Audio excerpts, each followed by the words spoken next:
3 minutes, 30 seconds remaining.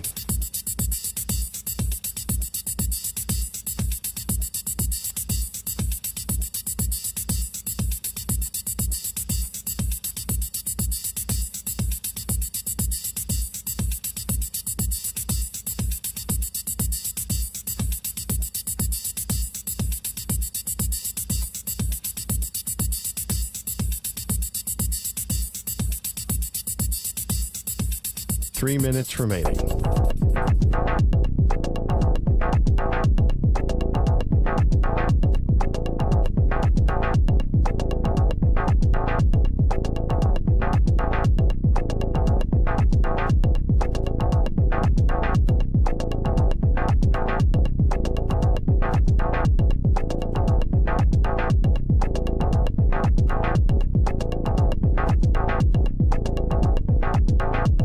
Two minutes, 30 seconds remaining.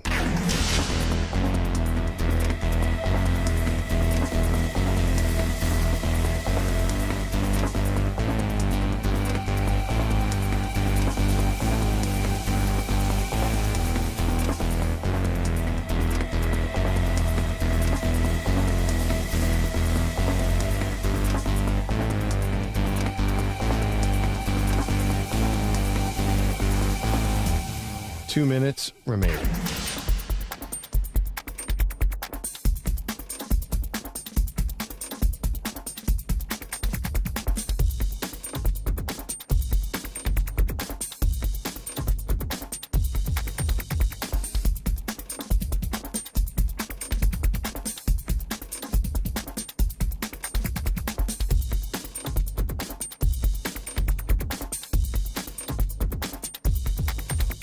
One minute, 30 seconds remaining.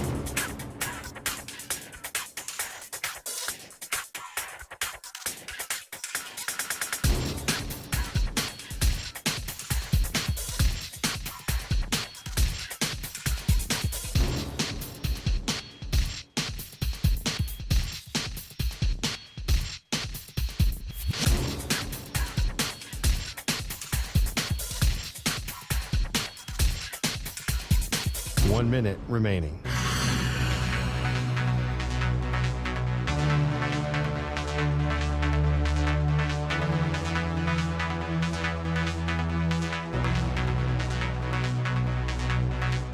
Forty-five seconds remaining.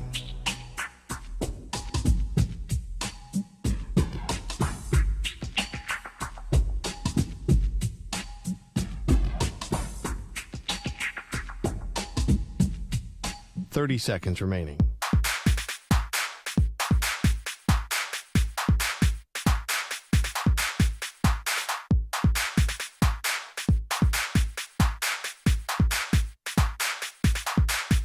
Fifteen seconds.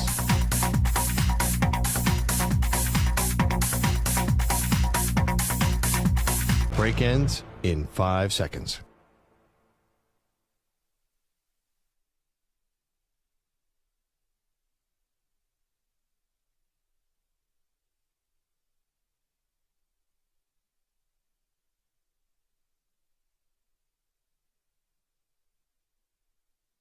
To infinity and beyond. He's live. He's nationwide. This is the Zach Gelb Show.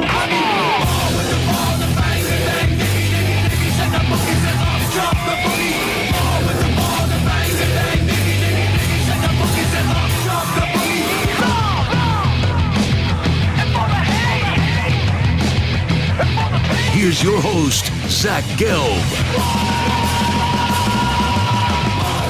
Live from the Play Show, not overly ostentatious studios of the Infinity Sports Network here in beautiful New York City, sitting on top of the 10th floor of 345 Hudson Street. Welcome on in to what is a Thursday edition of the Zach Gelb Show across all the great local Infinity Sports Network affiliates, Sirius XM, Channel 158, the free Odyssey app, and of course, streaming live on YouTube. 855-212-4227 is the number to jump on in. That's 855-212-4227. You could always get at me, at Zach Gelb, ZACHGELB, on the good old cesspool of Twitter or on Instagram, where I'm always straight flexing. Coming up an hour from now, Glover Quin, formerly of the Detroit Lions, and does a good podcast on the Believe Podcast Network about the Lions. He'll join us to preview Lions and Commanders. That comes your way on Saturday. And then at 4:40 p.m. Eastern Time, we inch closer and closer to the national championship game on Monday night between Stu's Notre Dame Fighting Irish and also the Ohio State Buckeyes. Danny Kanell is going to stop by later on in the program. So, I guess I'm going to start sounding like Maggie and Perloff, the Daily Deion, right? That's a segment that they do when they talk about Deion Sanders. This is what it's become, though. Every day this week, there has been a Deion Sanders update or a Deion Sanders news item in regards to the drama Dallas choking Cowboys, saying goodbye to Mike McCarthy, and now opening up this head coaching search. And you've heard all the names, right? Some surprising ones like Robert Saleh. You get John Gruden thrown out there. You've had Deion Sanders' name emerge, Kellen Moore's name emerge, even Jason Witten. So there's a bunch of names, Pete Carroll, a multitude of names that will be speculated and then will inevitably take interviews. I'm fascinated just by the fact if Deion Sanders will take an interview or not. Right now, when I sit here in our comfy studios, as awesome as it would be to see Deion Sanders from a coverage standpoint be the next head coach of the Dallas Cowboys, I don't believe it's happening. I don't. But with that being said, with how much Jerry Jones is a drama whore and Deion Sanders doesn't shy away from the attention and the spotlight being put on him while he is in the midst of trying to get a contract extension, and there's a contract offer to him sitting on his desk, but for whatever reason, the T's have not been crossed, the I's have not been dotted, and I don't know what specifically he's still trying to negotiate. You're going to have Deion Sanders use the Cowboys, and the Cowboys, because they operate not on wins and losses, they operate on how much drama they could stir up. The Dallas Cowboys are also going to use Deion Sanders. Now, let me be clear. This does not mean that even though both are using each other right now, that Deion Sanders can't become the next head coach of the Cowboys. I'm not ruling it out, but if you put a gun to my head right now and said, Zach, Deion, or the field, I'm taking the field, and I've told you ever since we found out that Mike McCarthy wasn't coming back on Tuesday that I believe Kellen Moore is going to be the next head football coach of the Cowboys. I'm not in favor of that move. I don't like that hire, but that's what I think the hire will ultimately be. So you may say, Zach, all right, I've heard that opinion from you in the last few days this week. Why the heck are you talking about Deion Sanders? Well, Ed Werder, who is a longtime reporter, was at ESPN for many, many, many years and has roots covering the Dallas Cowboys. And this is not just Joe Schmo, or this is not just some aggregator or some reporter that you're like, how does this guy have sources and his sources are never right? This is Ed Werder. He's credible. Say what you want about Ed Werder in the year of 2025, whether he breaks a lot of news right now or not. When it comes to the Cowboys, he is a voice that has clout. He has the history, and he is a credible, respectable reporter. And I don't think Ed Werder's just throwing things out there all the time now to stay relevant. Ed Werder only gives you something when he has something. So Ed Werder put this out there on Twitter earlier today regarding Deion Sanders. I'm being told that he would almost certainly accept if Jerry Jones offers to make him the next Cowboys head coach, that those around him are encouraging him to pursue it, and that Jones is enamored with the idea. So just when we thought, okay, you got the 24, you got the 48 hours out there of Deion Sanders, Nick Harris, who covers the Cowboys and used to work for the Cowboys as a team reporter for their website. He joined us yesterday, and he said right now he doesn't feel as if it's realistic that Deion Sanders is going to be the next coach of the Cowboys. Well, anything that we talked about since Tuesday, anything we talked about on Wednesday, it is totally different than where we are at today regarding Deion Sanders. Because once again, I'll reiterate that report from Ed Werder regarding Deion Sanders. Ed is being told that he would almost certainly accept if Jerry Jones offers to make him the next Cowboys head coach, that those around him are encouraging him to pursue it, and that Jones is enamored with the idea. So the reason why this report is important is because could this just be coming from the Deion Sanders camp? Yes. Do I think that from the majority of this reporting, is it coming from either Deion or someone very close to Deion? Yes. But the back end of that report, I wonder if it's coming from the same source that is close to Deion or is Deion himself, or if it's coming from someone in the Cowboys organization. Because that last part is Jones is enamored with the idea. It's vague because I could sit here and just chalk it up to, okay, Jerry's enamored with the idea because of the clicks that it drives to the Cowboys right now. But are you enamored with the idea enough to actually hire him? Right? Because sometimes you wake up and you go, oh, this would be a really good idea. This is something I would love to do. And then as the day goes on and you go through lunch and you go through dinner and then you go put your head on the pillow at the end of the night, you're like, okay, I'm glad we didn't do that. I was enamored with it when I woke up and, right, the blood got flowing and the brain starts thinking and you're stirring up and concocting ideas. But ultimately, it doesn't mean that you're going to pursue something that you're enamored with. So I'm still fascinated by this, and I look at it from a coverage standpoint. If Deion Sanders ends up becoming the next coach of the Dallas Cowboys, holy smokes. Like, you think ESPN now talks a lot about the Cowboys. You think Fox talks a lot about the Cowboys. You think us here at the Infinity Sports Network talk a lot about the Cowboys. Whatever Cowboy coverage you're used to, put that on steroids if Deion Sanders becomes the coach. Not that we need more Cowboys coverage, but you would get more Cowboys coverage than ever before. Look at Deion Sanders right now. He's at Colorado.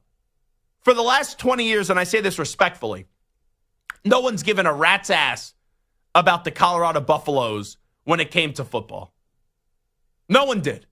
The last 2 years, we have talked more about Colorado than we have discussed in the last 20 years with Colorado. And it's all because of one man, Coach Prime. And yes, I understand Travis Hunter was great. And I understand Shedeur Sanders was great. But guess what? Shedeur Sanders is not going to Colorado. Travis Hunter is not going to Colorado if it weren't for Deion Sanders. And the value of Deion Sanders, not his best coaching job, but the value of Deion Sanders was really on full display in year one, where, yes, they started off 3-0. But after that, they had one lousy win down the stretch. And still, Deion Sanders did numbers. Deion Sanders had many people talking about him. And Deion Sanders is always relevant in the college football conversation, even if his team at that point was pretty much irrelevant on the field. Now, on the other side, if you look at year two, that's when he did a phenomenal coaching job. We were teetering on if Colorado could be a bowl team. They were easily a bowl team when you look back at the season that they had this past year. So Deion could look at Colorado now, and he could say, guys, I brought you Shedeur. I brought you Travis Hunter. We made a bowl game. We have also brought a Heisman Trophy winner and had a Heisman Trophy come to Colorado. I did everything here. Now, is there more for Deion to prove at Colorado? Absolutely. Right? You just brought in a brand new quarterback who is supposed to be a stud. And now the question with Deion becomes, can you win? Can you still be a successful college coach without Shedeur Sanders and without Travis Hunter? That, to me, is a fun storyline. That, to me, is a fascinating storyline.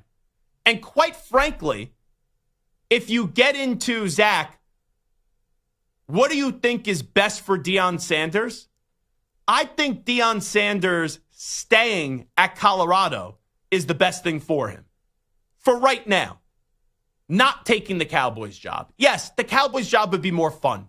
Yes, the Cowboys job would get more coverage. Yes, the Cowboys job, I'm fascinated by it. But if I ask what's the best for Deion Sanders, I would say staying at Colorado. Because he could go get another big-time job in college football right now. But if you can prove that you could win without Shedeur and you could win without Travis Hunter, you're going to get some really big boy jobs in college football. And this idea that Deion Sanders can't leave Colorado, to go to another college program, and he won't do it is a bunch of baloney. And here's why. Because wasn't Deion Sanders the same person a year ago that has said to anybody that would listen, hey, I'm not interested in going to the NFL. Not for me.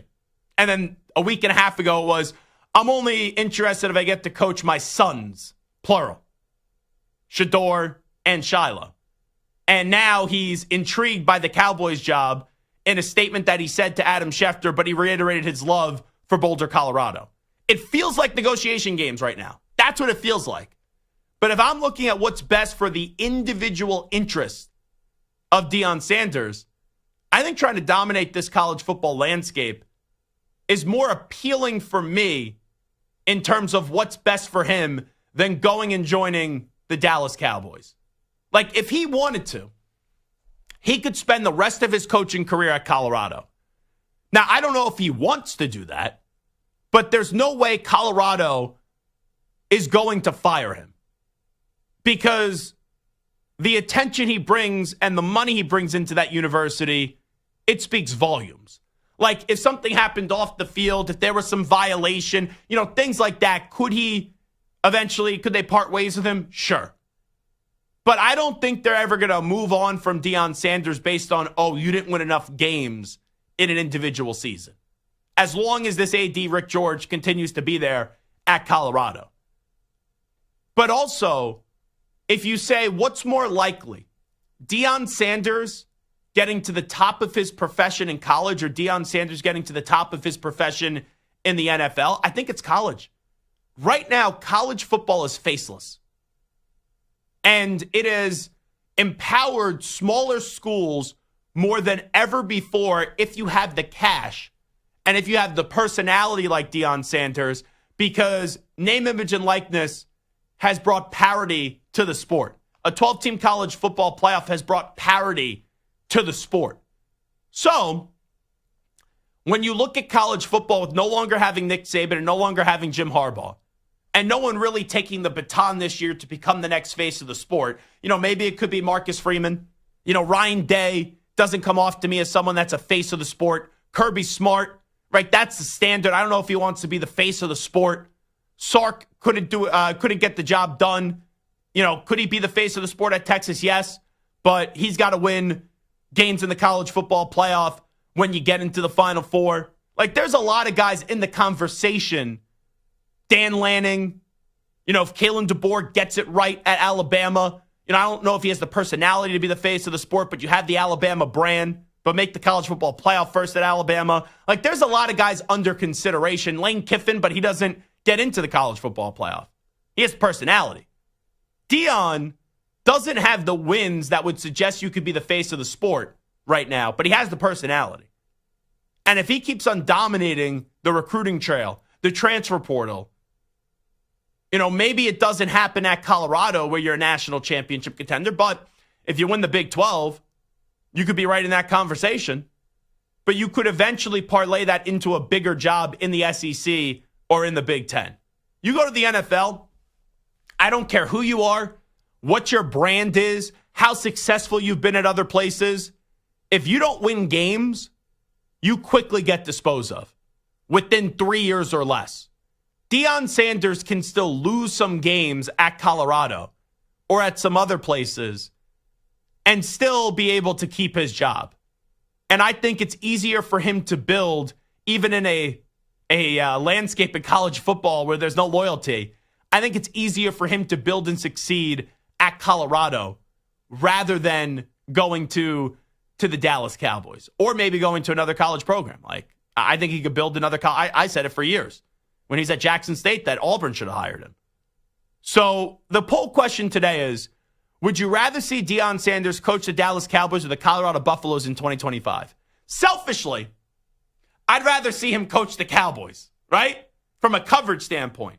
But what I think is best for him in 2025, it's actually coaching the Colorado Buffaloes. What say you? 855-212-4227, 855-212-4227. You can always find us on social media, Twitter, at Zach Gelb, INF Sportsnet, where you can find the poll question today. Would you rather see Deion Sanders coach the Dallas Cowboys or the Colorado Buffaloes in 2025? Right now, 55.8% say the Dallas Cowboys. 44.2% say the Colorado Buffaloes. What say you? 855-212-4227. Bill Wright had a good conversation yesterday. I'll chime in on it next. Who would you rather have moving forward? Mike Tomlin or Kyle Shanahan? I'll give you my opinion when we return in 5 minutes. You're in a 5-minute break.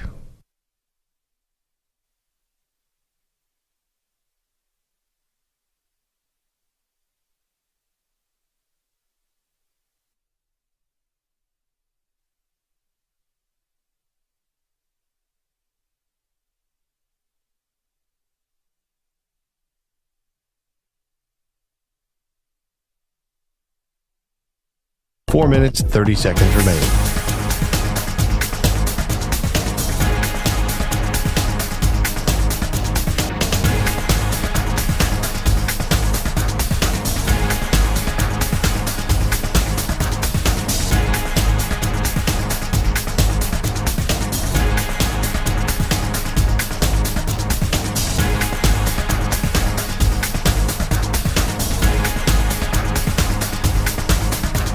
Four minutes remaining.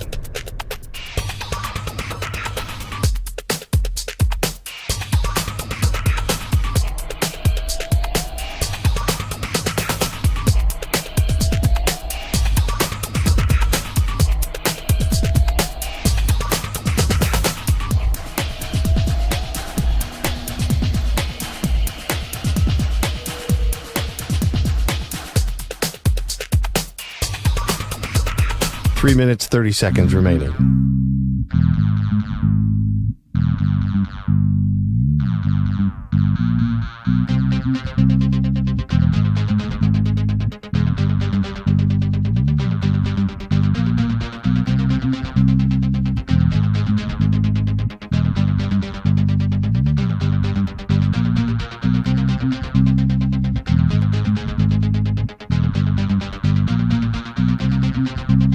Three minutes remaining.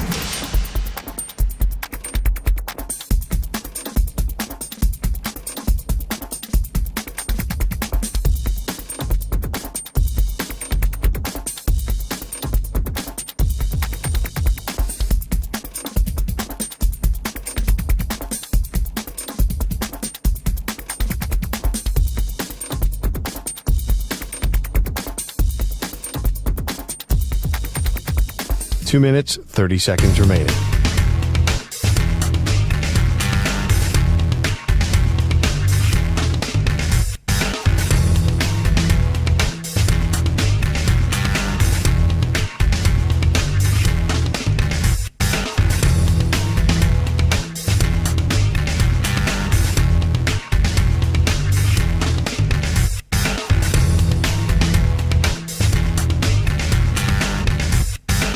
Two minutes remaining.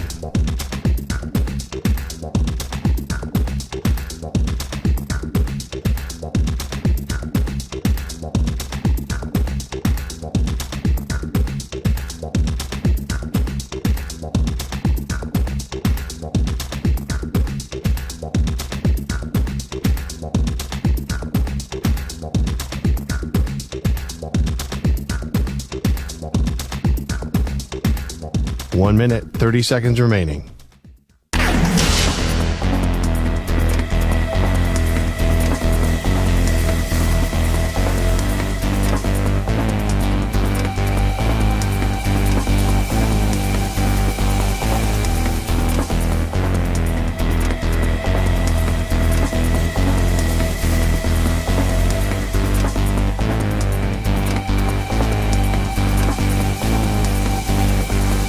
One minute remaining.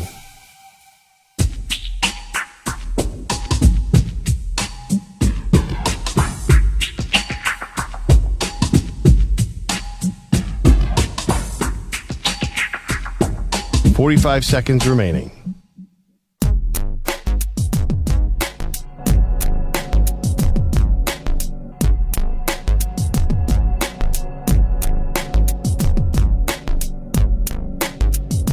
.30 seconds remaining.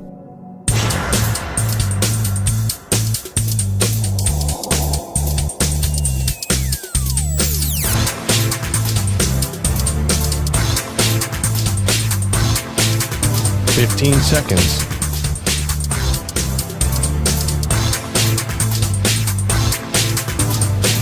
Break ends in 5 seconds.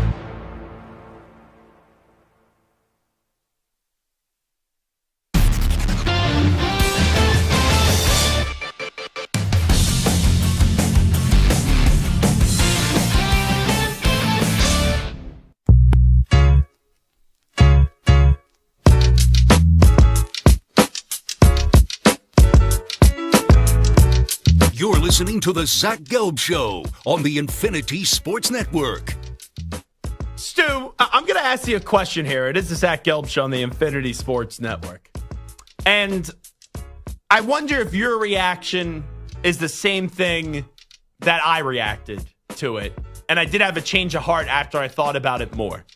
So our pal Bill Reiter, host of the Reiter Than You radio extravaganza right here on the Infinity Sports Network, Monday through Fridays from 10 a.m. to noon Eastern time.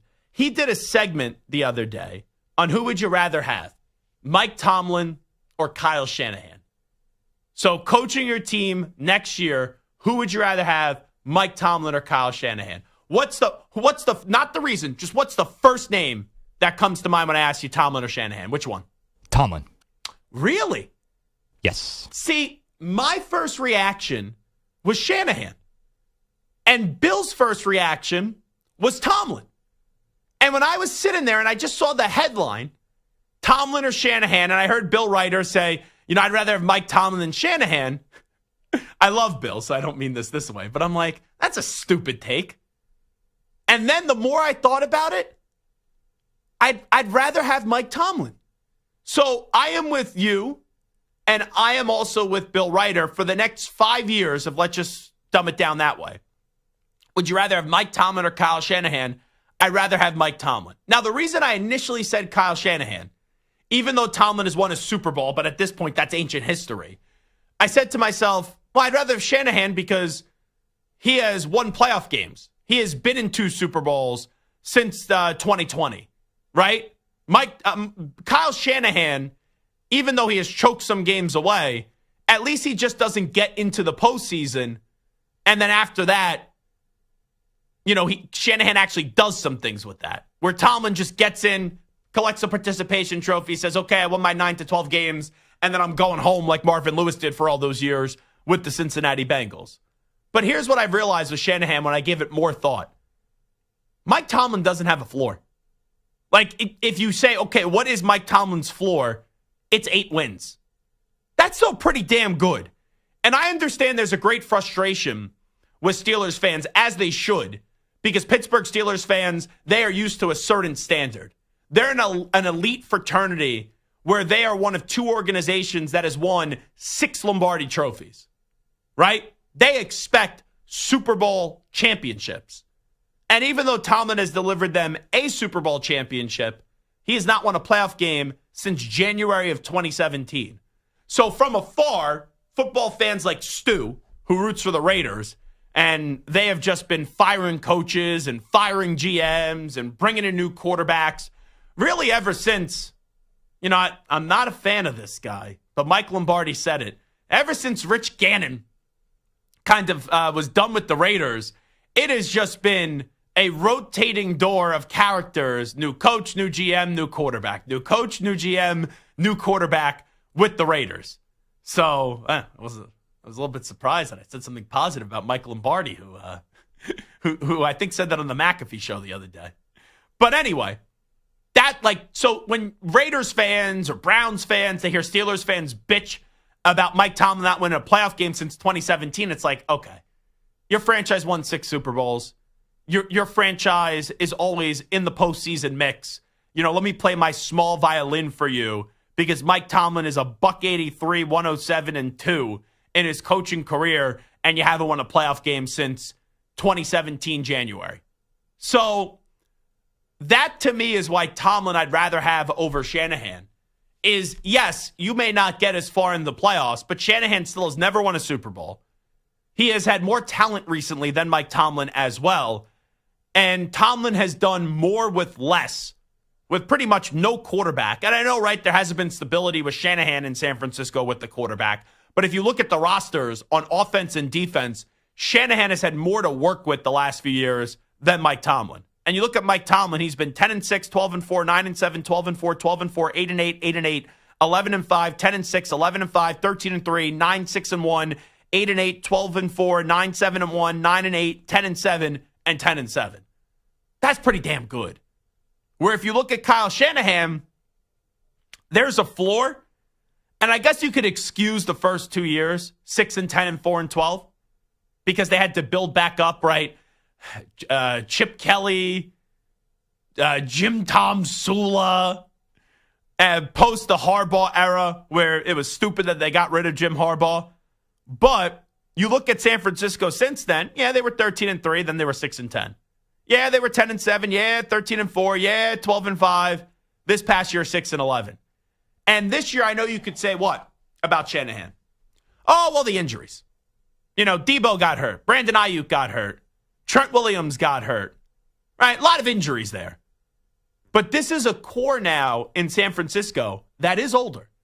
This is a core now in San Francisco where I would not feel good about paying Brock Purdy a fat contract, but in all likelihood, they're going to have to pay Brock Purdy a fat contract this year. So when you factor in everything I just said, I think the jury is still out on Kyle Shanahan in terms of, we know he's a really good coach, but people usually call him great. And I would like to see what happens when he has to pay a quarterback, $50-55 million a year, and how they're able to retool with some of these older players that were really, really, really imperative to having the success that they've had, even though they didn't have the ultimate success of winning a Super Bowl, but they've been to two, and they've consistently been in the postseason. How are you going to retool this roster? Because say what you want about Tomlin. Tomlin, even though he has not been able to find his next quarterback after Big Ben, Tomlin has been able to get more out of this roster than probably people should. Even though it has a disappointment feel because the standard for the Steelers is all the way up here, and that all the way up here standard has not been met recently. So, Stu, when I kind of look back at this, I think Tomlin is more consistent. And I look at Shanahan, yes, he's been a really good coach. Like the stats, the wins, they back it up.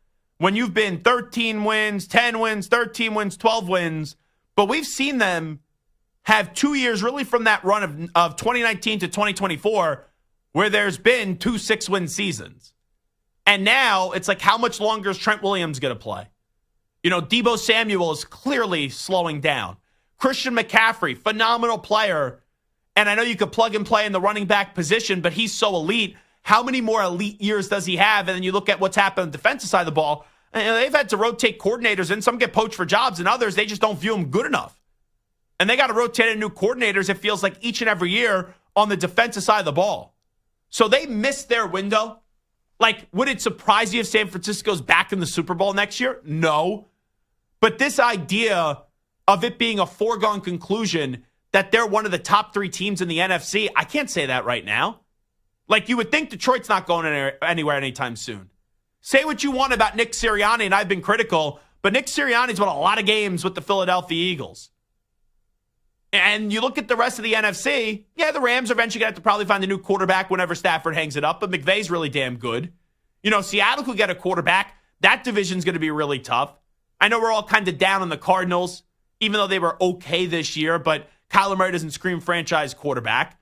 And if one of these teams, like the Packers or the Vikings, who had good seasons, but they still have another year to get to, if they could put it together, and you get Jordan Love, a number 1 wide receiver, or you get J.J. McCarthy that comes into Minnesota, and let's say he's the guy in Minnesota, you don't know who else emerges. So the Niners will be in the mix, but there's going to be a drop-off period. And you saw it this year, and now it's okay. You've been so close, but yet so far. Can you recapture that magic when now you have to pay people more at the quarterback position? You got to pay more dollars at the quarterback position. And also, Neville, you're going to have guys that you're going to have to move on from or retire because they're getting older. So that, to me, Stu, is why I end up being on your side and Bill's side Where at first I thought both of you were dopes for saying it, if I'm being fair. That's one of those things, oh, that's dumb. Not like the dumbest thing I've ever heard, but that's dumb. And the more and more I thought about it, I'm like, no, I was being dumb. Because if you tell me Tomlin, even with the fact that he doesn't have a quarterback, is always a 10-11 win guy, like 9-win guy, playoff guy, and that's going to happen almost each and every year. What happens when he gets his quarterback? Now, easier said than done. But for Shanahan, I know he hasn't had his guy. Like they tried for Trey Lance, they had Jimmy G, Purdy, right? The jury's still out on him. But he's done it with elite talent around him. A lot more elite talent than the Steelers have done it. Like you look at the Steelers, what's the elite talent? TJ Watt? Cam Hayward's good. I wouldn't call him elite. Alex Highsmith, I know he got hurt this year. Good. I wouldn't call him elite. George Pickens, good wide receiver. Wouldn't call him elite. Najee Harris, Jalen Warren, not elite. And so they haven't had a lot of elite talent on that roster. Like Minka Fitzpatrick, maybe you want to call him elite. He's had some elite seasons, okay. But the 49ers have had a lot more elite players. And they couldn't get the job done. And they've had some years where they have fallen off. Even though I've been critical of Tomlin and saying the standard in Pittsburgh needs to change to get back to Super Bowl championships and winning playoff games, at least he's always giving you a respectable product in the regular season. Where even with not the greatest talent in the world recently, he's still able to make it look like the same, even though you want it to be better. So, Stu, that's why I kind of went on your side here with Mike Tomlin, over Kyle Shanahan for the next 5 years. Why did you ultimately go Tomlin over Shanahan? I'm assuming we're going to have some overlap here. Yeah, it's a lot what you said, but also I just feel like he's just a better CEO, just an overall manager of everything, better than Shanahan. I think Shanahan's a better offensive mind. I don't think that can be doubted, but I just like what Tomlin brings to the table. And he's still in his early 50s. Like, I know Tomlin's been around as a head coach a lot longer, but he's not like past his prime, I don't think, because he started when he was like in his late 30s when he got hired by the Steelers. Shanahan's only a little younger. So those are two of the reasons, kind of, in addition to what you said about the floor especially. Like, he's not really bottomed out. Like, again, it's been a bad year for the 49ers in terms of injuries and such, but they pretty much bottomed out this year. Tomlin and Harbaugh, too, they've been around for a long time. Tomlin, 2007, and I think Harbaugh was the year after or maybe even the year before. Let's see here. So Tomlin, 2007. John Harbaugh's first year with the Baltimore Ravens was 2008. So you had Tomlin in 2007, Harbaugh in 2008. Those runs, they don't come often. Like Belichick was around 20 years, he won 6 Super Bowls. Even the Patriots got off of Belichick. Andy Reid, I know he didn't win a Super Bowl in Philadelphia, but he was Mr. NFC Championship game, and eventually the Eagles did move on after a long run with Andy Reid. You look at coaches right now. I think McDermott could stick around for a long time. I know he's been there for a while, but it doesn't feel as if the Pagula family wants to move on from McDermott because they're afraid of what happens post winning a Super Bowl. Like, McDermott to me is not to this much success because Andy Reid went to a lot more NFC Championship games. But McDermott has an Andy Reid kind of vibe around him. You look at the Dolphins, Jets, and Patriots, forget about it. Vrabel's just taken over there. Jim Harbaugh, I do think there's eventually an expiration date with the Chargers. I think he's going to do this for a few years, try to win a Super Bowl. If not, then he's going to go. Sean Payton, I think there's an expiration date on him. You look at Tomlin and Harbaugh, they're not expiring anytime soon at their current job. Zach Taylor, I think there's an expiration date. Browns, Stefanski, there's an expiration date. DeMeco Ryans, I could see him staying for a long time. Colts, Jaguars, Titans, forget about it. The Jaguars don't even have a coach. NFC East, Sirianni, I could see him having an expiration date, but as long as Howie Roseman's there, I think he's going to continue to be the coach. Dan Quinn has an expiration date. Cowboys don't have a coach right now. Giants have an expiration date. McVay, it's not the expiration date being on the organization, it's being on him, which there's been rumors about his retirement, which is crazy. McDonald, I'm not ready to say there's no expiration date. Gannon, there's an expiration date. Even Shanahan, I would say there's an expiration date because he is rough around the edges. You're right. When you talk about Kyle Shanahan. Campbell, I would not say there's an expiration date. Like, I think especially if he wins the Super Bowl, And I know Doug won a Super Bowl, Peterson in Philadelphia, and they eventually got on away from him. But with what Dan Campbell's done, it's going to have to take some really god-awful years for him to get fired. O'Connell, I'm not ready to say there's no expiration date on him. LaFleur, the Packers don't like to make many changes, but I'm not ready to say there's no expiration date. We'll see who coaches the Bears. Todd Bowles, yes. Raheem Morris, yes, expiration date. And Kanell, no. There's definitely an expiration date, and then we'll see who the Saints hire. It's kind of funny when you go through that you look at Tomlin and you look at Harbaugh, coaches that have been around forever, and I go through it, and one of the first names I mention is Sean McDermott, which you'd be like, there should be an expiration date on him. But Stu, how many years have people called for this guy to get fired, and the Pagula family just doesn't have the stones to do it? And, hey, McDermott doesn't deserve to get fired this year. Even if they lose coming up this weekend, depending on how they lose, like if he makes a boneheaded call, people will say it. But he's done a really good job, but not the most talent around there this year. But they are afraid to see what's life is like without him, because they had life in Buffalo without him, and it was really ugly missing the playoffs for 20 years.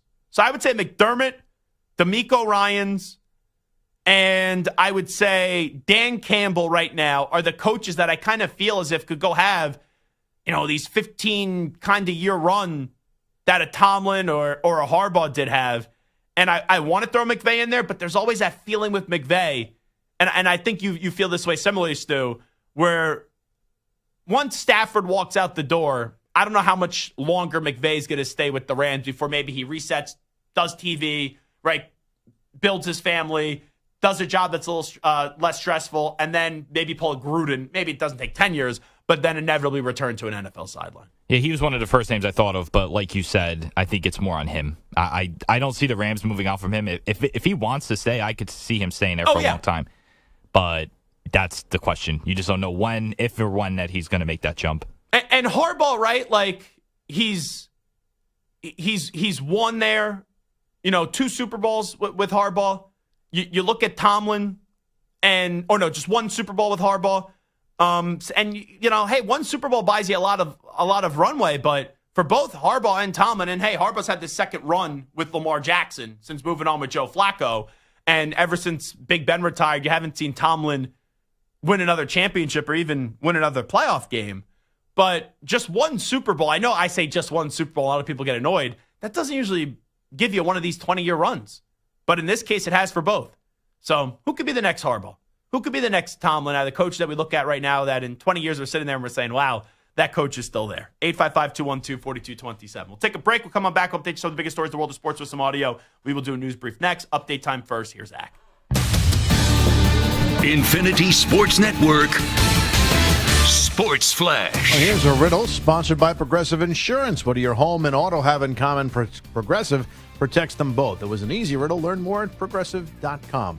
The Cowboys have started their pursuit of their new head coach and may ultimately reach for the star power of Deion Sanders. Longtime NFL reporter Ed Werder tweeted that Jerry Jones is enamored with the idea of having Sanders as the new coach, and that Coach Prime would accept the job if offered. The Commanders will have Bobby Wagner Saturday. He's missed 2 practices this week with an ankle injury, while Zay Flowers is up in the air for the Ravens after sitting out practice yet another day. The great and hilarious Bob Uecker has died at the age of 90. He was more than a baseball player and announcer. He was an entertainer, and from keeping the teams he played for loose to his guest appearances on The Tonight Show and his Hall of Fame speech, he always had everyone crying from laughter. Uecker lasted 6 years in the majors despite hitting just 200. He went on to become the Brewers' play-by-play announcer for over 50 years. The Thunder and Cavaliers played a game last week that was worthy of the NBA Finals. Cleveland prevailed on its home court to extend its winning streak and halt OKC's at 15 games. The rematch takes place tonight in Oklahoma City. I'm Rich Ackerman. The Infinity Sports Network is on your smart speaker. All you have to say is, play Infinity Sports Network.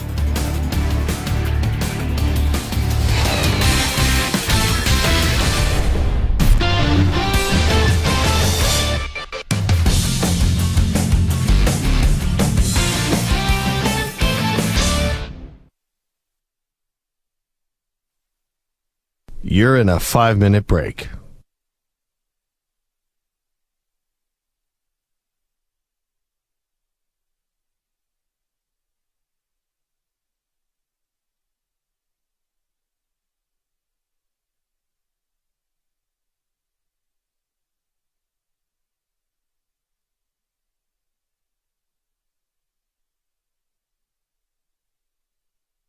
4 minutes, 30 seconds remaining.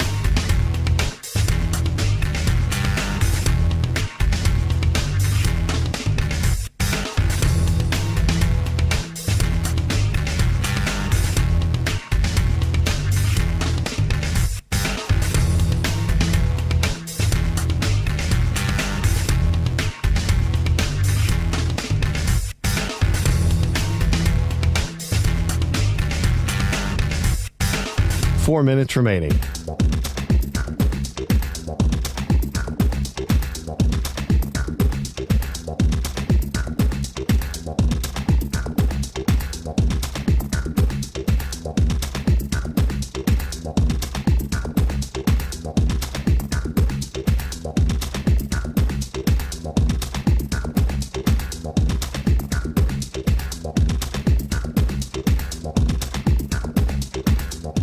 Three minutes, 30 seconds remaining.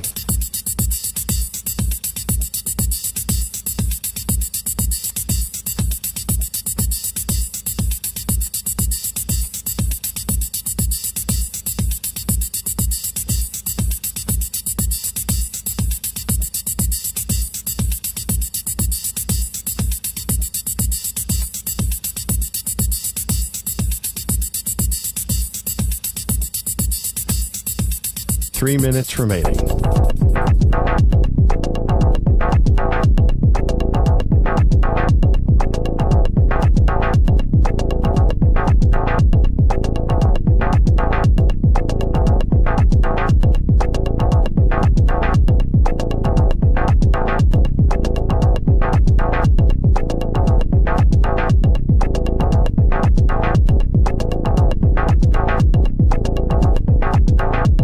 Two minutes, 30 seconds remaining.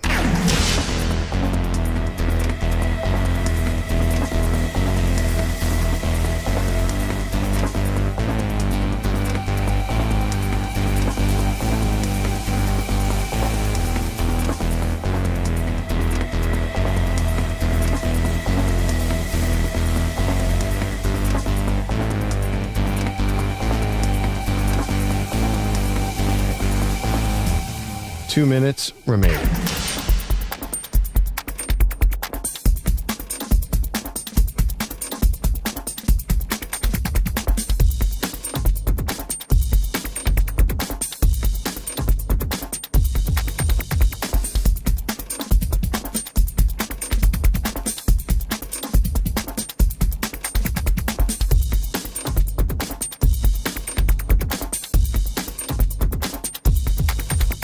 One minute, 30 seconds remaining.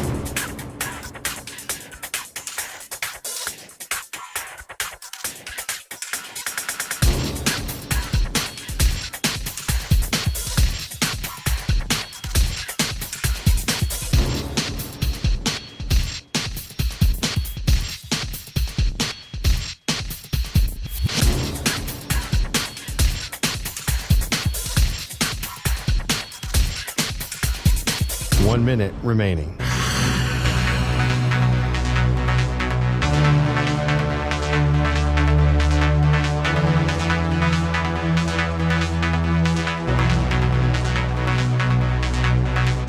Forty-five seconds remaining.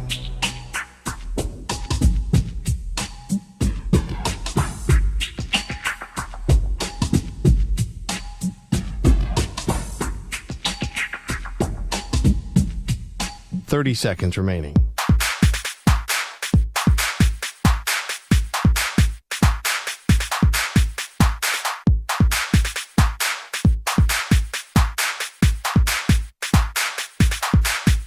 Fifteen seconds.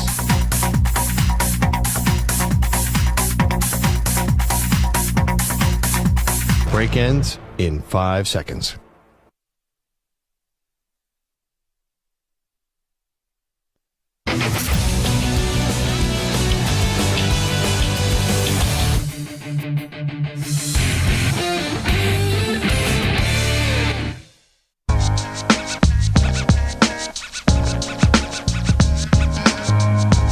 You're listening to the Zach Gelb Show on the Infinity Sports Network. You know, I got really pissed off about something during the break. I got a text from one of my friends. who goes, the NFL needs to do something about the interviewing process with teams that are still playing in the playoffs and how their coordinators have a limited window and they could take interviews while they're getting ready for a playoff game. You're like, welcome to my world for 20 years. Seriously. Now, this idea that when you're actually a successful franchise, that people want your coordinators, oh my goodness gracious, and they can't talk to them while they're getting ready for a playoff game, and that's what people want, stop it. That's number one. And then number two, you are a loser football fan if you're going to sit here after this weekend of football and go, oh, it snowed in Buffalo, let's put a dome on the new Bills stadium. You know, all football games should have domes on it and should have a roof on it. Or, oh, it snowed in Philadelphia. Man, the Rams really got screwed. Welcome to big boy football, everybody. Okay? Some of my favorite memories during my team's run was going to chilly Foxborough and seeing snow, rain, sleet, whatever the environments are. If you can't win because of weather, you don't deserve to be a championship team.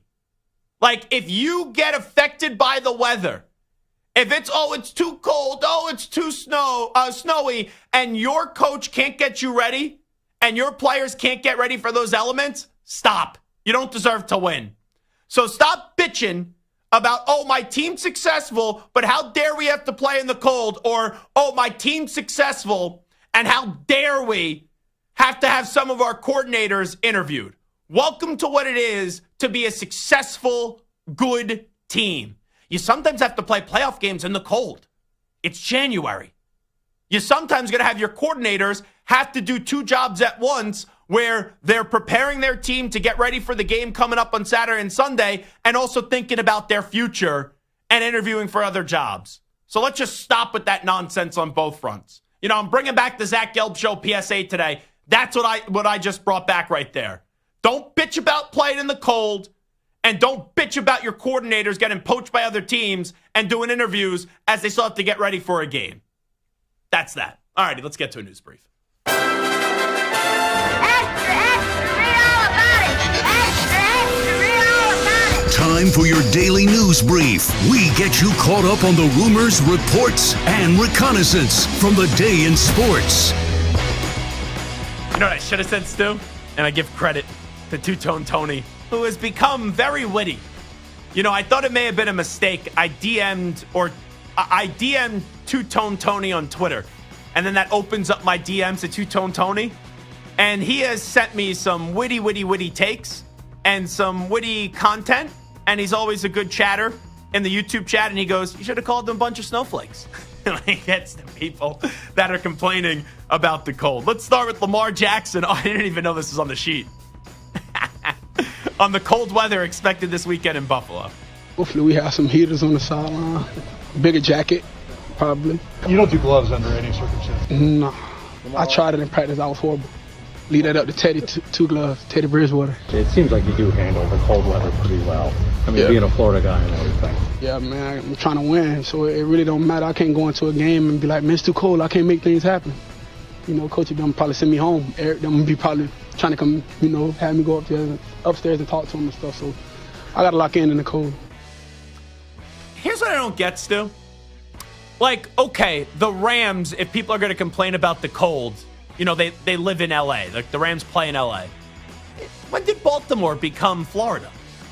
Like, people are like, oh, the Ravens could be at a disadvantage this weekend because they're going to Buffalo. It's cold in Baltimore and it's cold in Buffalo. I don't understand this one with the cold surrounding the Ravens and how people are already trying to make excuses for them still. We were just in D.C. a couple weeks ago. It was pretty cold. It was freezing. It was absolutely freezing. It's a good point. All righty, let's go to Jim Harbaugh. He says buy stock in Justin Herbert right now. I agree with Big Cat. You know, from when he said if you're the way he said it, I'm probably paraphrasing this, but Big Cat said if you're selling Justin Herbert stock, and he's buying. I completely concur with that statement. Well, the reason to buy is because Justin Herbert's a good quarterback, not a great quarterback right now. but everyone's knocking him after the 4 interceptions, deservedly so. But you have a professional coach there in Jim Harbaugh. And once Jim Harbaugh gets Justin Herbert a legitimate number 1 wide receiver, then there's no more excuses for Justin Herbert, right? You could have said last year, oh, it's Brandon Staley. Well, now you can't say that about the coaching because you have a great coach in Jim Harbaugh. Now the excuse is, oh, you need a number 1 wide receiver. So let's go to Caleb Williams and what he wants in his next head coach. This is via the St. Brown podcast. Strong-minded, a leader of men. Selfishly, I want an offensive-minded guy so I can build with him and, be with that coach for the next 19, 17, 15 years. And so I can also learn and grow. And so that's selfishly. But if we get a overall grand scheme coach and is good with time management, good with the clock, good with helping control the game, it's a big factor, obviously. Helping find the right guys to win championships. That's the only goal that I have for my NFL career is to go win a championship and championships. Manage the clock. Eberflus. One more from Caleb Williams. His initial reaction when Lincoln Riley left Oklahoma to join USC. I was more angry at him. So at first I wasn't going to coach. I was going to go to UCLA just to play. Really? Just to on some petty ass. That's so petty, bro. Petty. I went on a whole UCLA visit. I went on a couple other visits too. It really came down to USC and UCLA just because I wanted to beat him just because he left. And then we sat down, had a talk, had a couple FaceTime talks, and then from there I was like, yeah, it's all right. I'm a forgive you, and we can make this work and make it happen. That's fascinating. I never heard that he was considering UCLA. Let's go to Micah Parsons on the possibility of Coach Prime coaching the Cowboys inside the NFL on the CW. Prime's cool, man. Honestly, I really respect Prime a lot. Just being the God-fearing man he is. I watch all his ESPN things, all his videos where he posts on his kids, and I'm just like, dang, they so lucky to have him as their coach and as a father figure in their life because people don't really know how hard it is to get someone that really cares about the kids, care about the men, and care they are. He not just using them for football. And that really goes a long way when I think about my mentors in my life who cared about me way bigger than football. And the life lessons I learned was never really on the field. It was always to challenge my mental, challenge my abilities to grow as a person. So to have someone like Prime in there, it could really add a different perspective to our program. Micah Parsons, I appreciate his media hustle. He always has an opinion on everything. You may not agree with it, you may not like it, but Micah Parsons always makes himself available. And now you will even have more speculation in addition to the Eduardo report about Coach Prime coaching the Cowboys. I still think it's going to be Kellen Moore. You said, Zach, should the Cowboys hire either Deion Sanders or Kellen Moore? I would go Deion Sanders over Kellen Moore, but I think Jerry's going to want a coach that he can control, and Kellen will be the guy. All righty, Glover Quin going to join us on the other side. We'll talk Lions, we'll talk NFL job openings, and we'll get his thoughts on the possibility of Coach Prime, Bolton, Colorado, to go to the NFL. Glover Quin next. This is the Zach Gelb Show.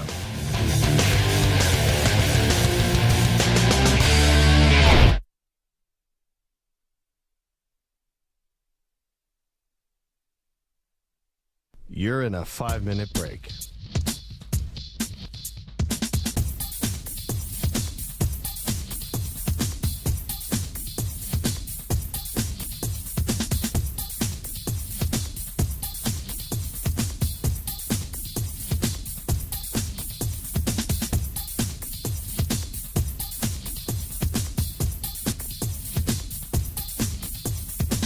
Four minutes, 30 seconds remaining.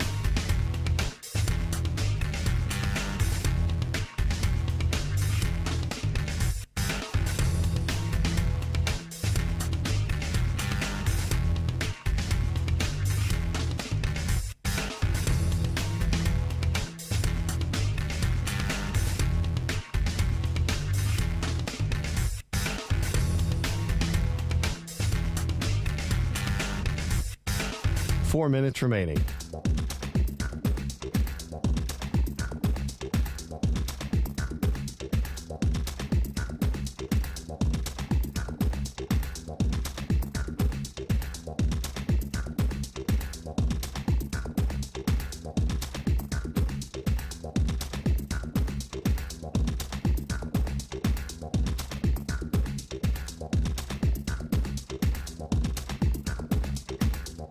3 minutes, 30 seconds remaining.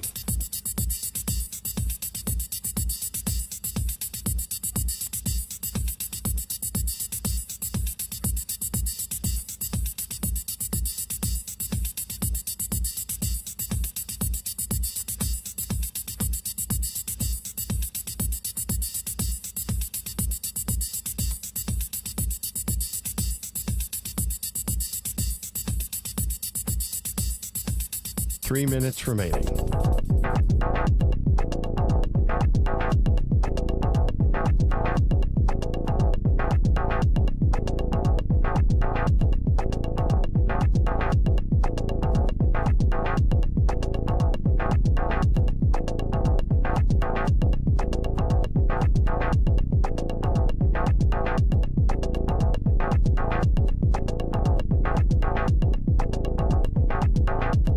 Two minutes, 30 seconds remaining.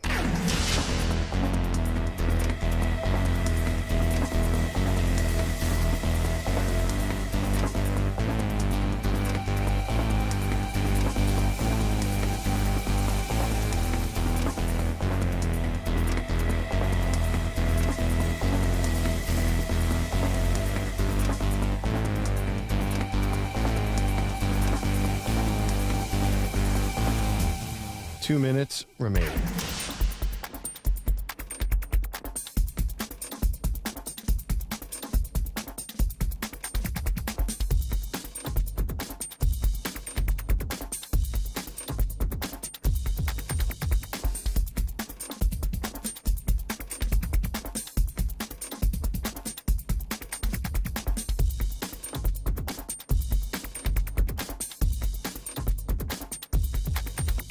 One minute, 30 seconds remaining.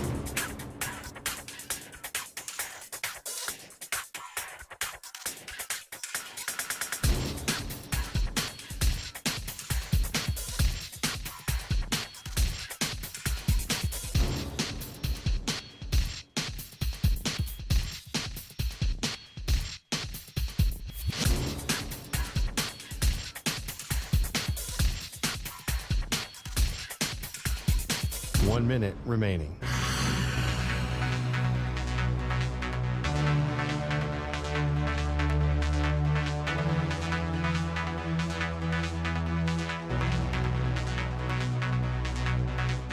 Forty-five seconds remaining.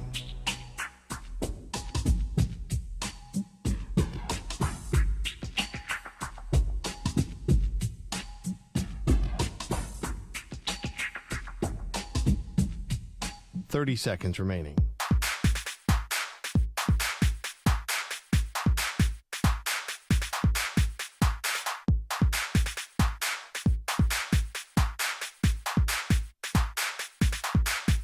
Fifteen seconds.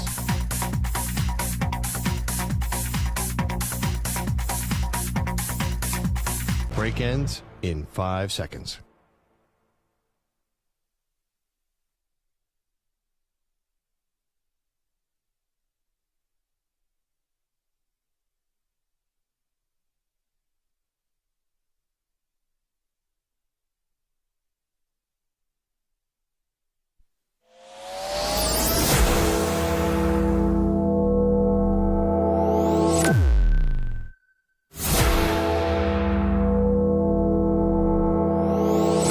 Infinity and beyond. He's live. He's nationwide. This is the Zach Gelb Show. Alrighty, hour number 2 of our radio program. It is the Zach Gelb Show. We should be joined momentarily by Glover Quin, and out as a podcast. Believe in Lions on the Believe Podcast Network. Also former defensive back for the Houston Texans and also the Detroit Lions. You got not 1, not 2, not 3, but 4 divisional round games this weekend, where a lot of people say this is the best weekend of football. I could understand that. Texans, Chiefs, Commanders, Lions. You get the 2 games on Saturday, then you get 2 games on Sunday. Rams, Eagles, Ravens, Bills. I still think conference championship weekend is the best weekend, of the playoffs. Divisional round games, sure, you get 4, and I'm never going to complain about too much football. But when I think of football, in the way that I grew up around it, it was Sunday. Now you got games on Monday, you got games on Thursday. You got games, even if it's like on a Wednesday, on Christmas Day. Saturday, obviously, has been a thing later on in the year. But that, to me, is the last true weekend on the NFL calendar is conference championship weekend. And you get either the AFC game first and then the NFC game or vice versa. That's always fun where it's just you got to watch two games. You could block out, your mid-afternoon, late afternoon, and then your evening. And it's just two games back-to-back. Winner goes to the Super Bowl out of the NFC.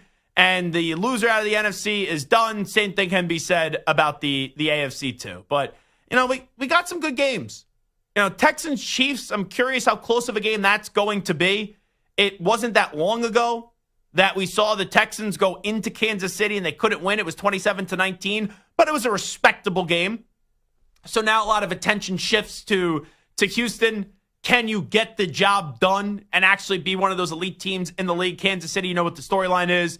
It's looking for a three-peat. The Commanders are playing with house money.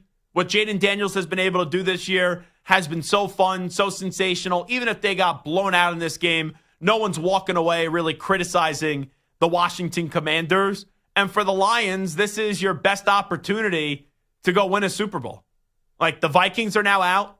Can the Rams be a threat? Sure. If you win this game, you have a home NFC championship game. You have the number one seed.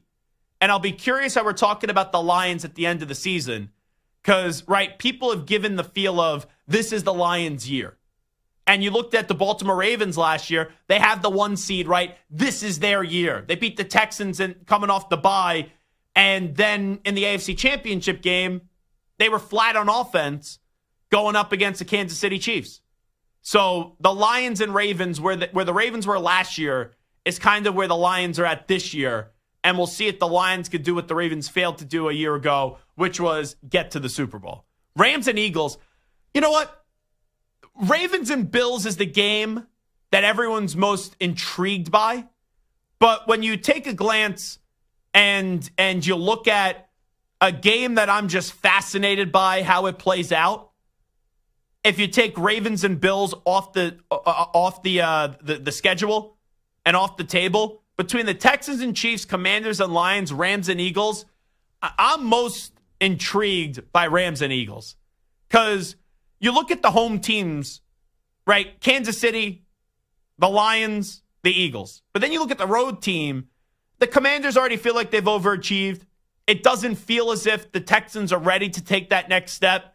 And then you have the Rams, who they're a championship program. McVay, championship coach. Stafford, Super Bowl winning quarterback. Cooper Kupp, Super Bowl MVP. And they have done a nice job in the post-Aaron Donald era in not only tinkering with the defense, but also finding other pieces on the offensive side of the ball. Like Kyren Williams, is there a week this guy doesn't score a touchdown? And then you also look at Puka Nacua, as long as he's healthy, Puka Nacua is sensational. And on the defensive side of the ball, you got Young, you got Turner, Fisk, you got Jared Verse, who had the touchdown last week. So the Rams, they were my pick before the year to win the Super Bowl. When the Rams started off the season and they were sitting there like 1-5 or whatever it was, they were 1-4. I didn't think that they were going to go on a run, but they've been able to do so, getting into the postseason, winning the NFC West. Pretty much locked that up after week 17 and week 18. Didn't mean anything for them in terms of seeding. It did, but not. They're already in the postseason as NFC West champions. And now the LA Rams, I don't want to say they were the surprise story of Wild Card Weekend, but that was a toss-up game between the Vikings and the Rams. The Rams were the underdog, and the Rams ended up getting the job done and getting the victory. And now they go into Philadelphia where, let's be real, I don't think people are walking into this one saying there's a lot of pressure on the Rams. If the Rams lose, the story becomes, is that it for Matthew Stafford? Like, I'm going to that game, covering that game. If I had to go to a locker room after the game and talk to Matthew Stafford, I'm not saying it's the first question, right? Because that's always awkward right after the game ends. Oh, talk about your future. But that's going to be asked in the 10 to 15 minutes that Matthew Stafford's made available if they lose. Hey, is that the last hurrah? Is that it for you do you fully anticipate being back next year as the Rams starting quarterback? So that's the storyline on the Rams. This is their last run. But if they don't get it done, are we going to sit there and rip apart the Rams? Oh, because they already won a Super Bowl.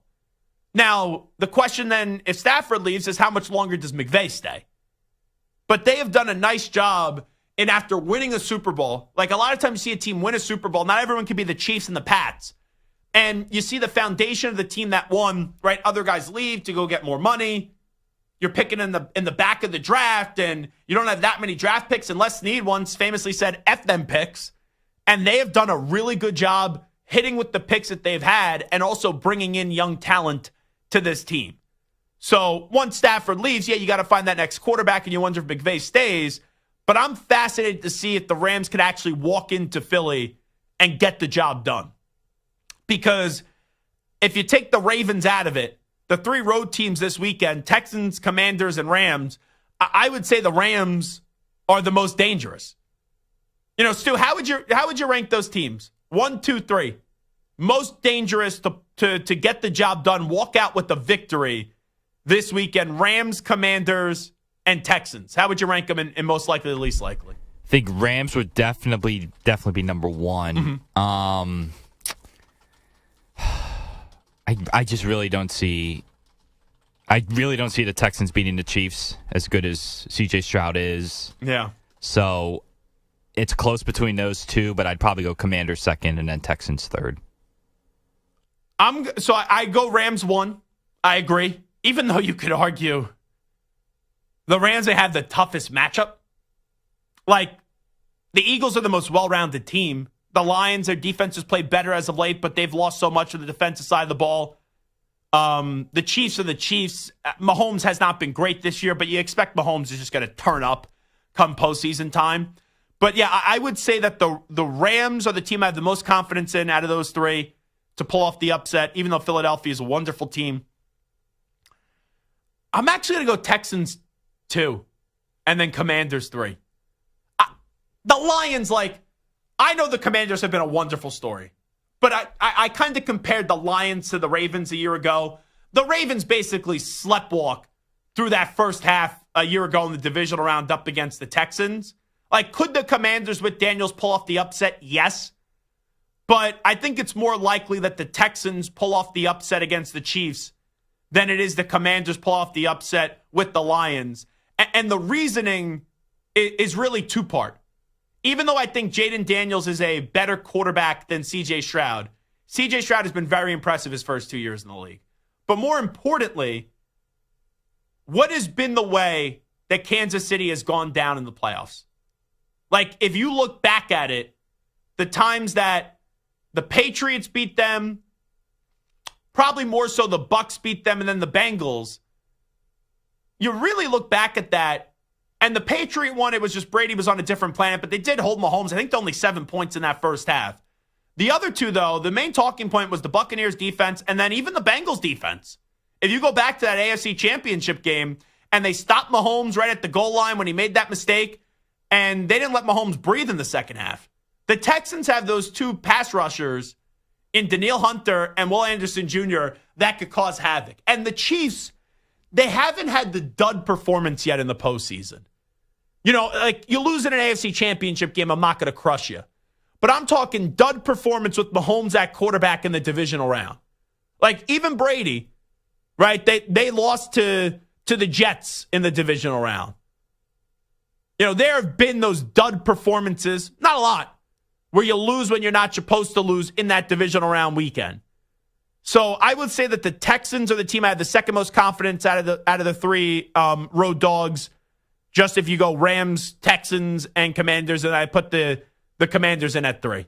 I just think it's the Lions' year to, they'll get to another conference championship game, then it's going to be, okay, can you advance that to the next step where you had that big lead in San Francisco, up against San Francisco last year, and you couldn't slam the door shut. Now there's no excuses, right? As long as you get there.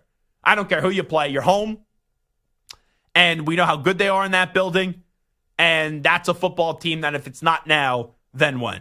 So that's the way that I kind of look at those 3 games, Rams, Eagles, Commanders, Lions, and Texans, Chiefs. If I put the over-under, Stu, at a half for a road team getting a victory this weekend, including the Ravens, into the mix with the Rams, the Commanders, and the Texans. Did you take the over? I would take the over. I think either the Rams or the Ravens will do it. One of them will do it. Okay, if I put that at 1, would you take the over?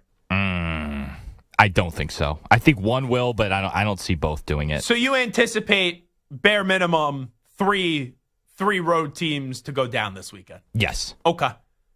Yeah. So you're not even you're not really giving the Texans or the Commanders much of a chance. I am not really. Gotcha. 855-212-4227. 855-212-4227. Uh-oh. Look who's on the line. Mike in Abilene, Texas. As Mike in Abilene, Texas, we have a lot of passionate Ohio State listeners. Michael Fry used to be up there, but I haven't heard from him in a while.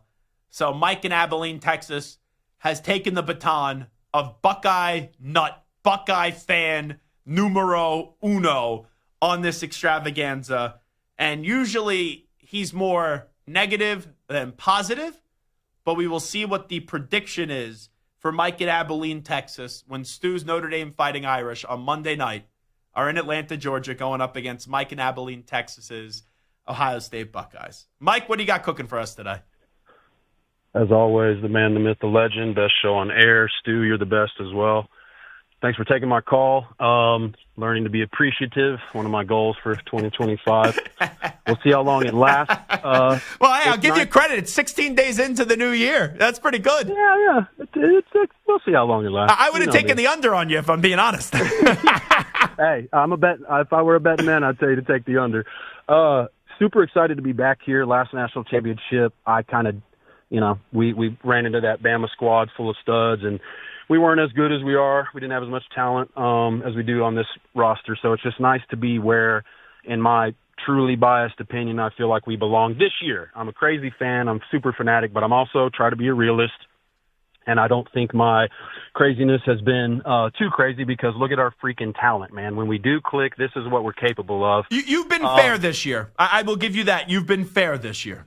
Well, I have to be, because 4 years ago I made a prediction, and I haven't been able to get over it yet or come back from it yet. So yeah, I will say we are undefeated handily since I threw all my stuff away too. So big decision to make for the future there. Do I buy stuff, or do I listen to my superstitious side and ride this winning streak? Oh, that's right. After the Michigan game this year, you got rid of all your Buckeyes clothes, right? Everything, all apparel, shoes, everything in my So house. what are you like Monday night? What are you wearing?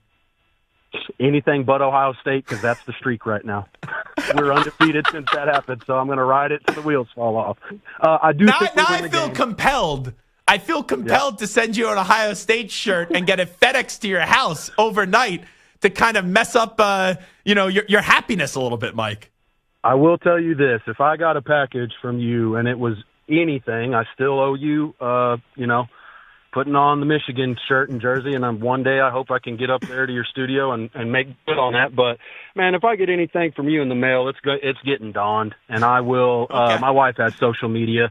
We have may or may not have found some of your social media, because I told her if and when I do take a picture with us winning the Natty in some form, I'm going to have you send this to his Twitter, his X, whatever the heck it's called these days. I don't do social media, so I don't know what's going on. But yeah, man, I think we win. I think the talent. I think once again, as with every single matchup we've been in this year, I think it is head and shoulders above theirs. They are a great team. I love what Marcus is doing over there. They've got a great defense. This will be a test for us. No one's been able to run the ball on us. These guys do it better than anybody. So prediction is I do think we win. I think we have the ability to stomp them out, but I don't know. I think it'll be around 14, because I do think we have our defense is that much better.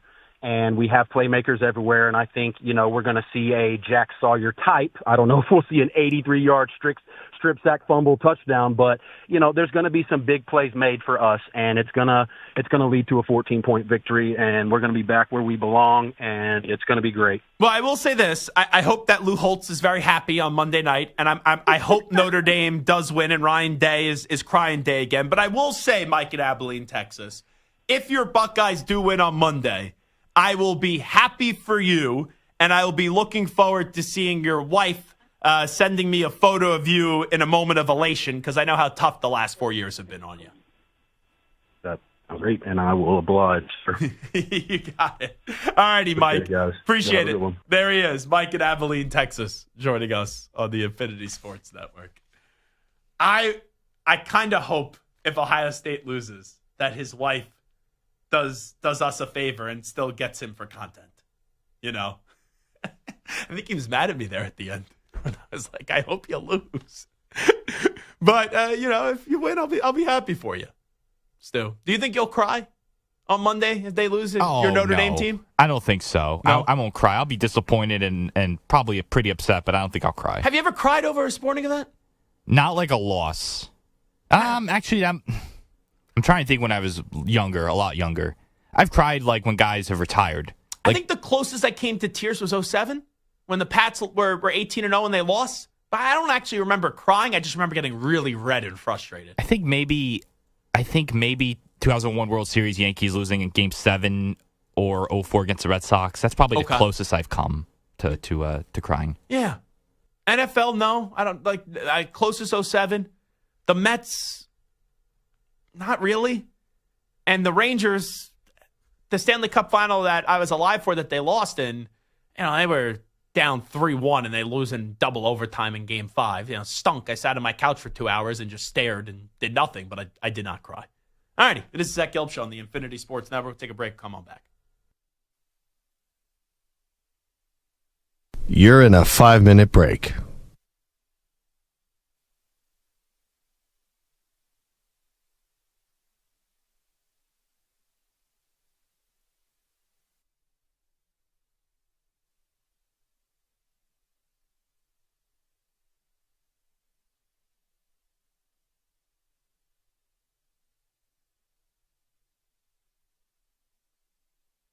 Four minutes, 30 seconds remaining.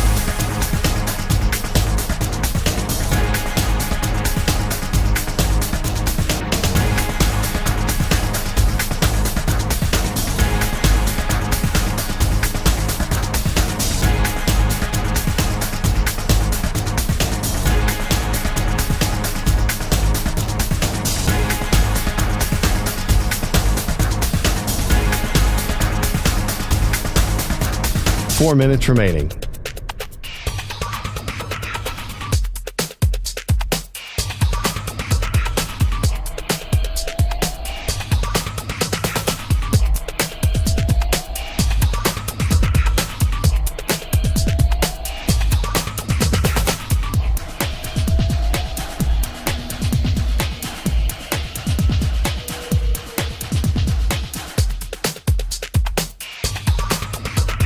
Three minutes, 30 seconds remaining.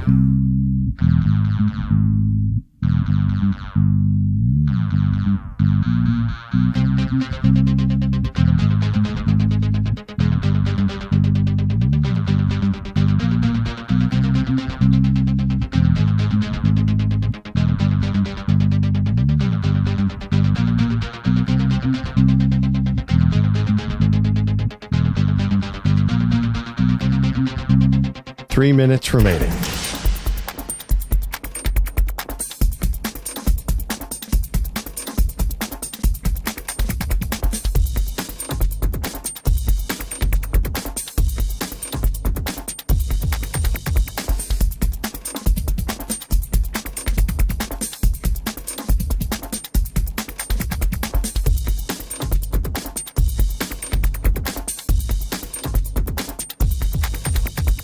Two minutes, 30 seconds remaining.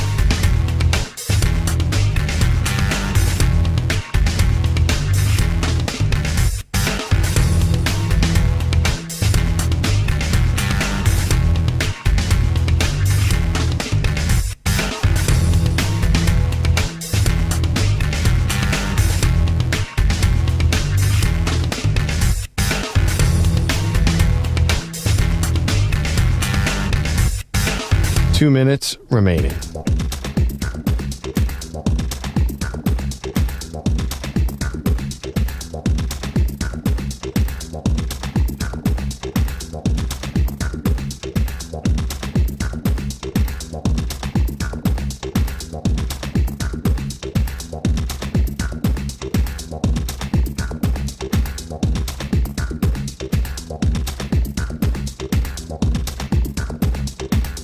1 minute, 30 seconds remaining.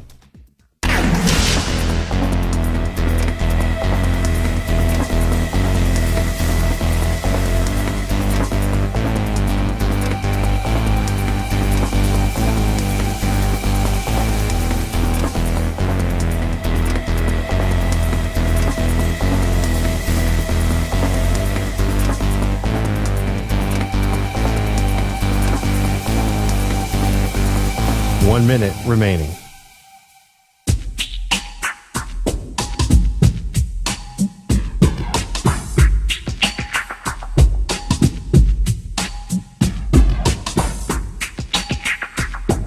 $45 seconds remaining.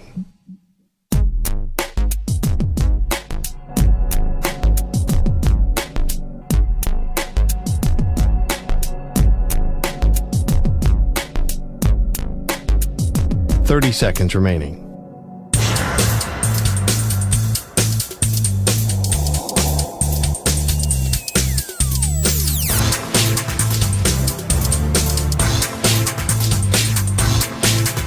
$15 seconds.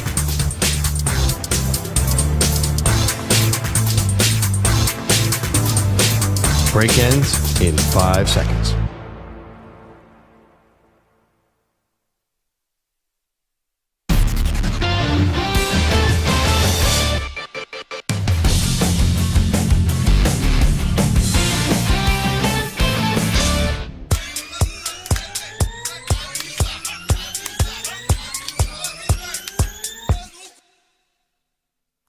You're listening to the Zach Gelb Show on the Infinity Sports Network. So I know there's been a lot of chatter about the hoodie, Bill Belichick, as Jonathan Jones today on CBS explained they have signed an agreement to like terms, but it's not the actual contract. So there's questions is how binding is that? In terms of if Bill wanted to leave and the buyout being $10 million right now. And that's been a big conversation. Now, the mouthpiece for Bill Belichick, Mike Lombardi, who basically is his press secretary, he went to Twitter right away, and he's the general manager of UNC football, and he quoted Jonathan Jones's tweet.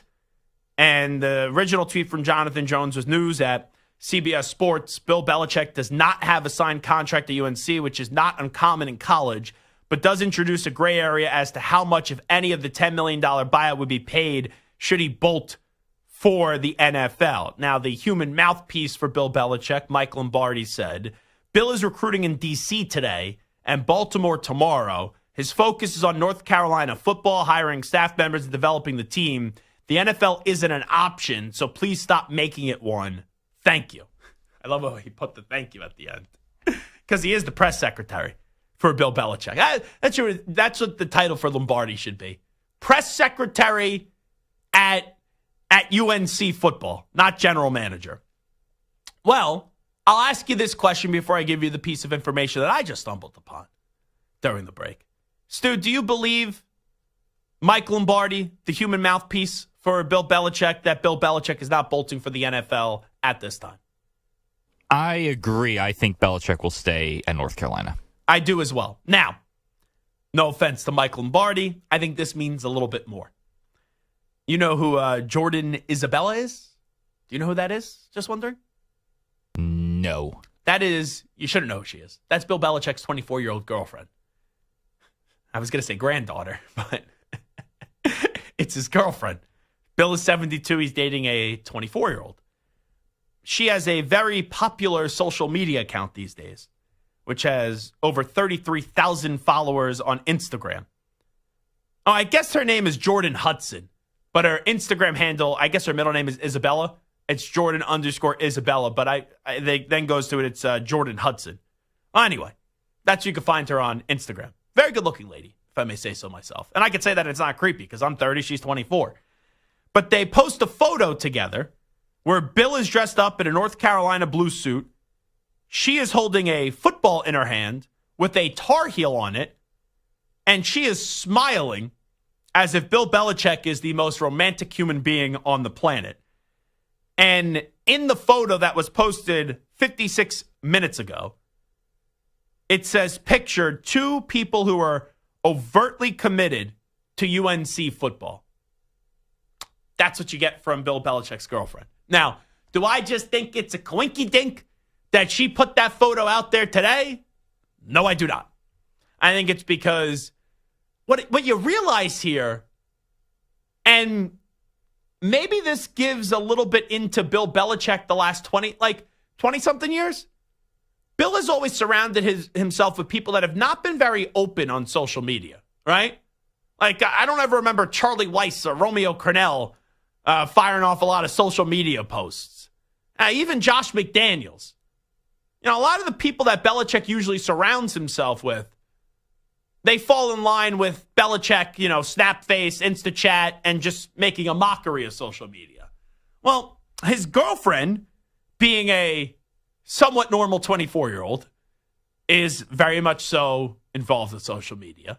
And Mike Lombardi, who is not a young man, but he is never afraid to shy away and give his opinion on social media.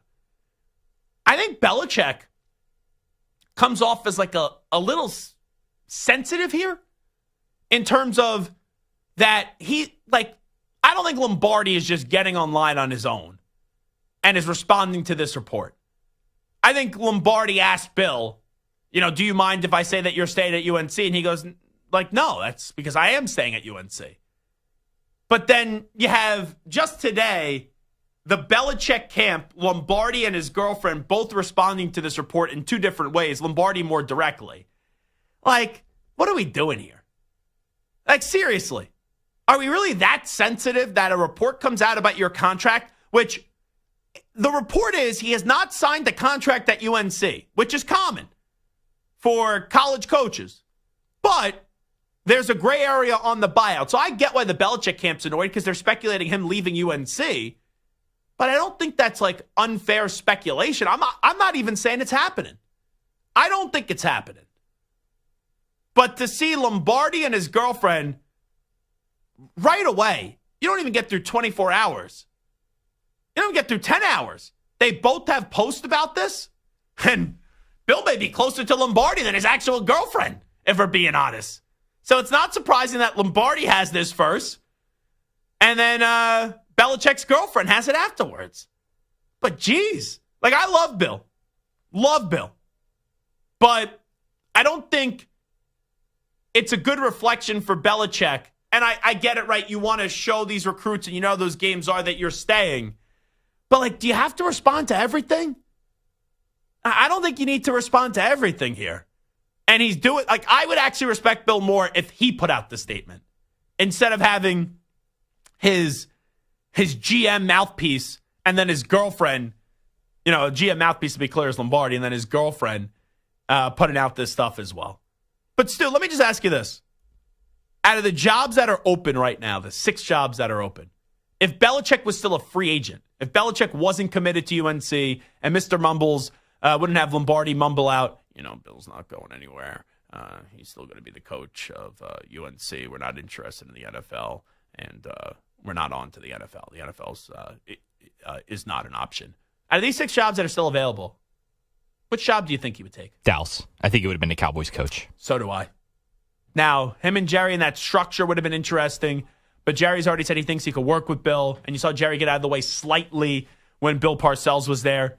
If we take Dallas off the table, though, because I'm in agreement, I think that's the obvious one, then out of the next 5, where do you think he would go? That would be Jacksonville, that would be the Jets, that would be the Raiders, that would be the Bears, and am I missing anybody else? Saints, but and the Saints too. Sorry, they're so relevant.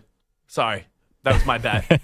I would say between the Jaguars and the Bears, I think maybe an edge to the Jags, but I think that might have to be Trent Baalke. Not the Raiders with Brady? No, it never really. No GM there? Yeah, maybe the Raiders. Maybe. I don't think he would into it. Put it this way. I don't think he would take the Bears job, and I don't think the Bears would offer him the job. There's no way Belichick would respect Ryan Poles. Just no way. And I also think the Bears wouldn't do whatever it takes to get Belichick. So I would take the Bears out of it. If you took the Cowboys off the board, which I agree with you is the most likeliest if he was there, I would then say it would be between two. I know him and Brady had a rough ending, but that's kind of restored now. So I wouldn't say no to the Raiders, but I think it'd be more likely Jacksonville. Right?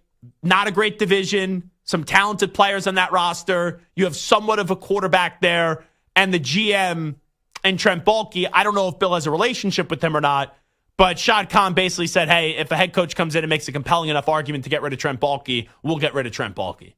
So, and I know that Bill has a good relationship with the Khan family. So I agree with you. I think it would have been the Jaguars and not the Jaguars. I mean, it would have been the Cowboys, if not the Cowboys. I think it would have been the Jacksonville Jaguars. But I do believe Lombardi and I believe Belichick's girlfriend that right now Bill is staying at UNC, and this will at least be a one-year marriage, if not more than that.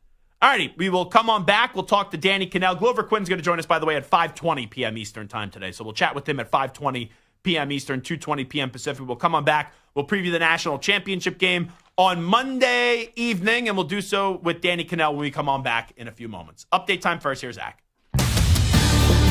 Infinity Sports Network Sports Flash. Well, the Cowboys coaching search is already garnering major headlines, and it's not because they intend to interview former offensive coordinator and current Eagles OC Kellen Moore. Longtime NFL reporter Ed Werder said on X that Deion Sanders would almost certainly accept the job in Dallas if offered, and furthermore, owner Jerry Jones is enamored with the idea. Commanders linebacker Bobby Wagner will play Saturday night despite missing 2 days of practice due to an ankle injury, while the Lions will have both David Montgomery and Terrion Arnold, both of whom are off the injury report.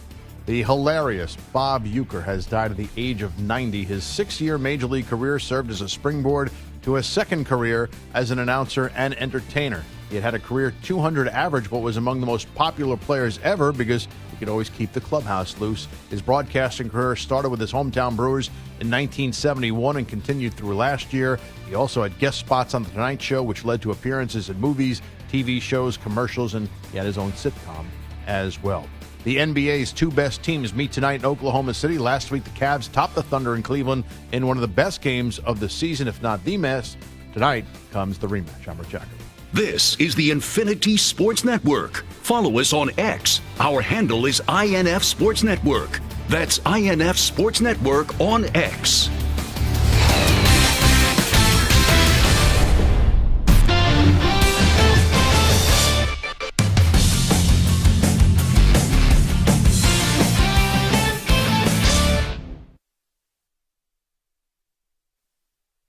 You're in a 5-minute break.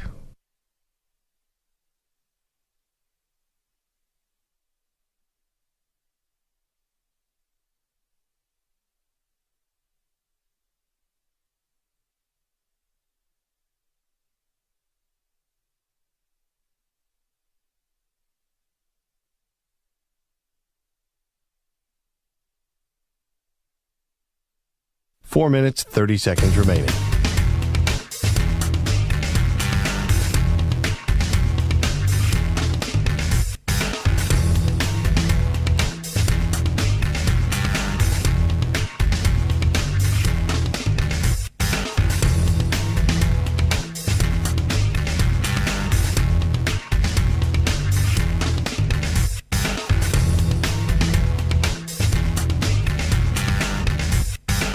Four minutes remaining.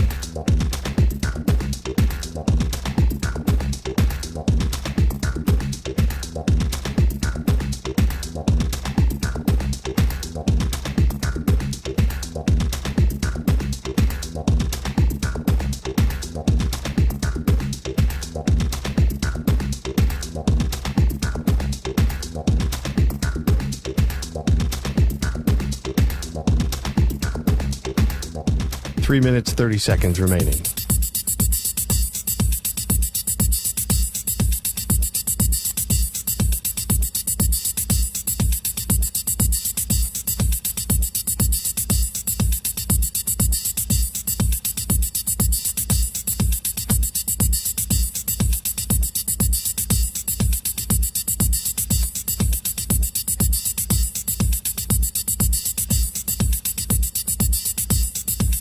Three minutes remaining.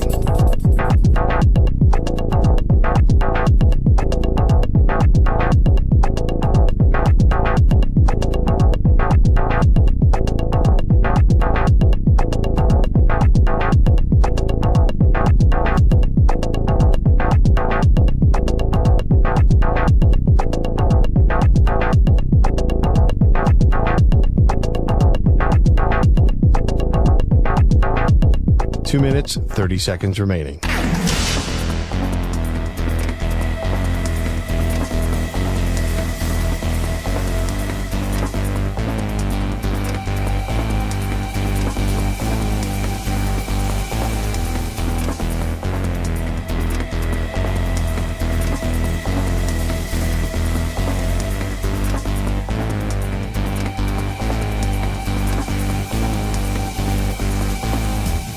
Two minutes remaining.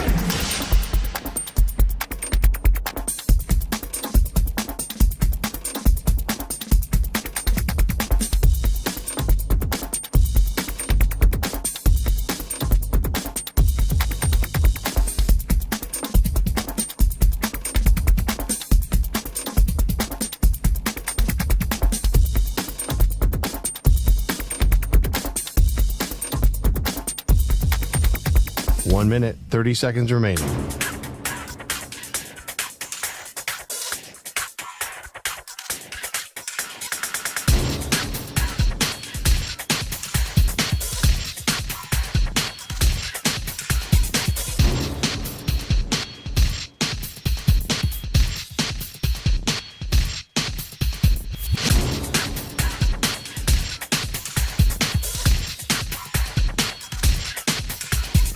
One minute remaining.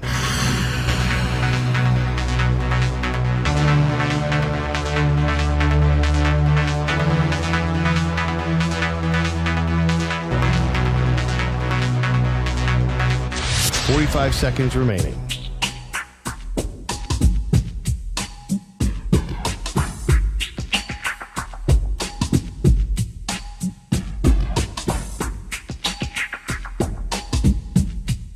Thirty seconds remaining.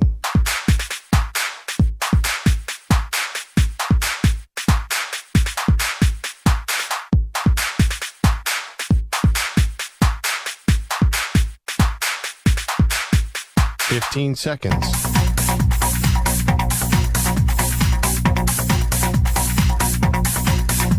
Break ends in 5 seconds.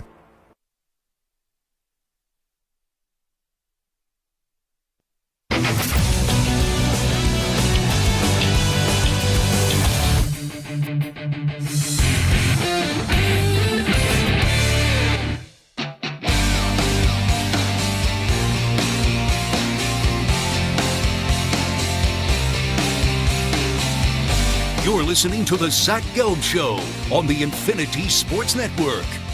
How we doing on a Thursday? Zach Gelb Show, Infinity Sports Network. You could always tune in via the free Odyssey app on one of our great local Infinity Sports Network affiliates. We're streaming live on YouTube. And I believe starting tomorrow, we will have a SiriusXM channel change.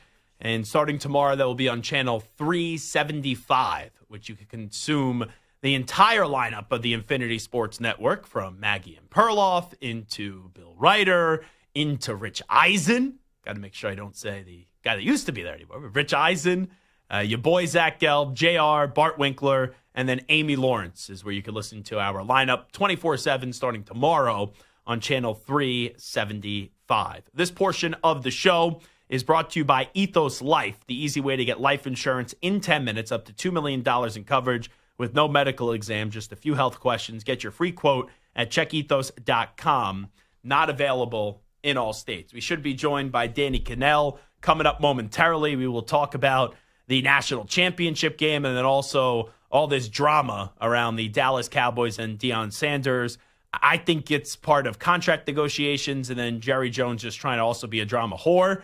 I'm not saying there's no interest here, and there's no chance here in Deion Sanders being the next coach of the Dallas Cowboys, but I don't expect him to be the next coach of the Cowboys. I still think it's going to be Kellen Moore, and we'll see what happens with Coach Prime, and I'm sure they'll get this new deal taken care of in Colorado. So a lot going on in the college football world. Ohio State, Notre Dame going to lead the way on Monday, but that's going to be a part of the conversation too, is Coach Prime and his future. In addition to, you got a little Quinn Ewers news the other day that he passed up in $7 or $8 million, and he's now going into the NFL. So let's check out Bet Online for a plethora of college football playoff final games and player lines, plus opening odds for the 2026 college football playoff.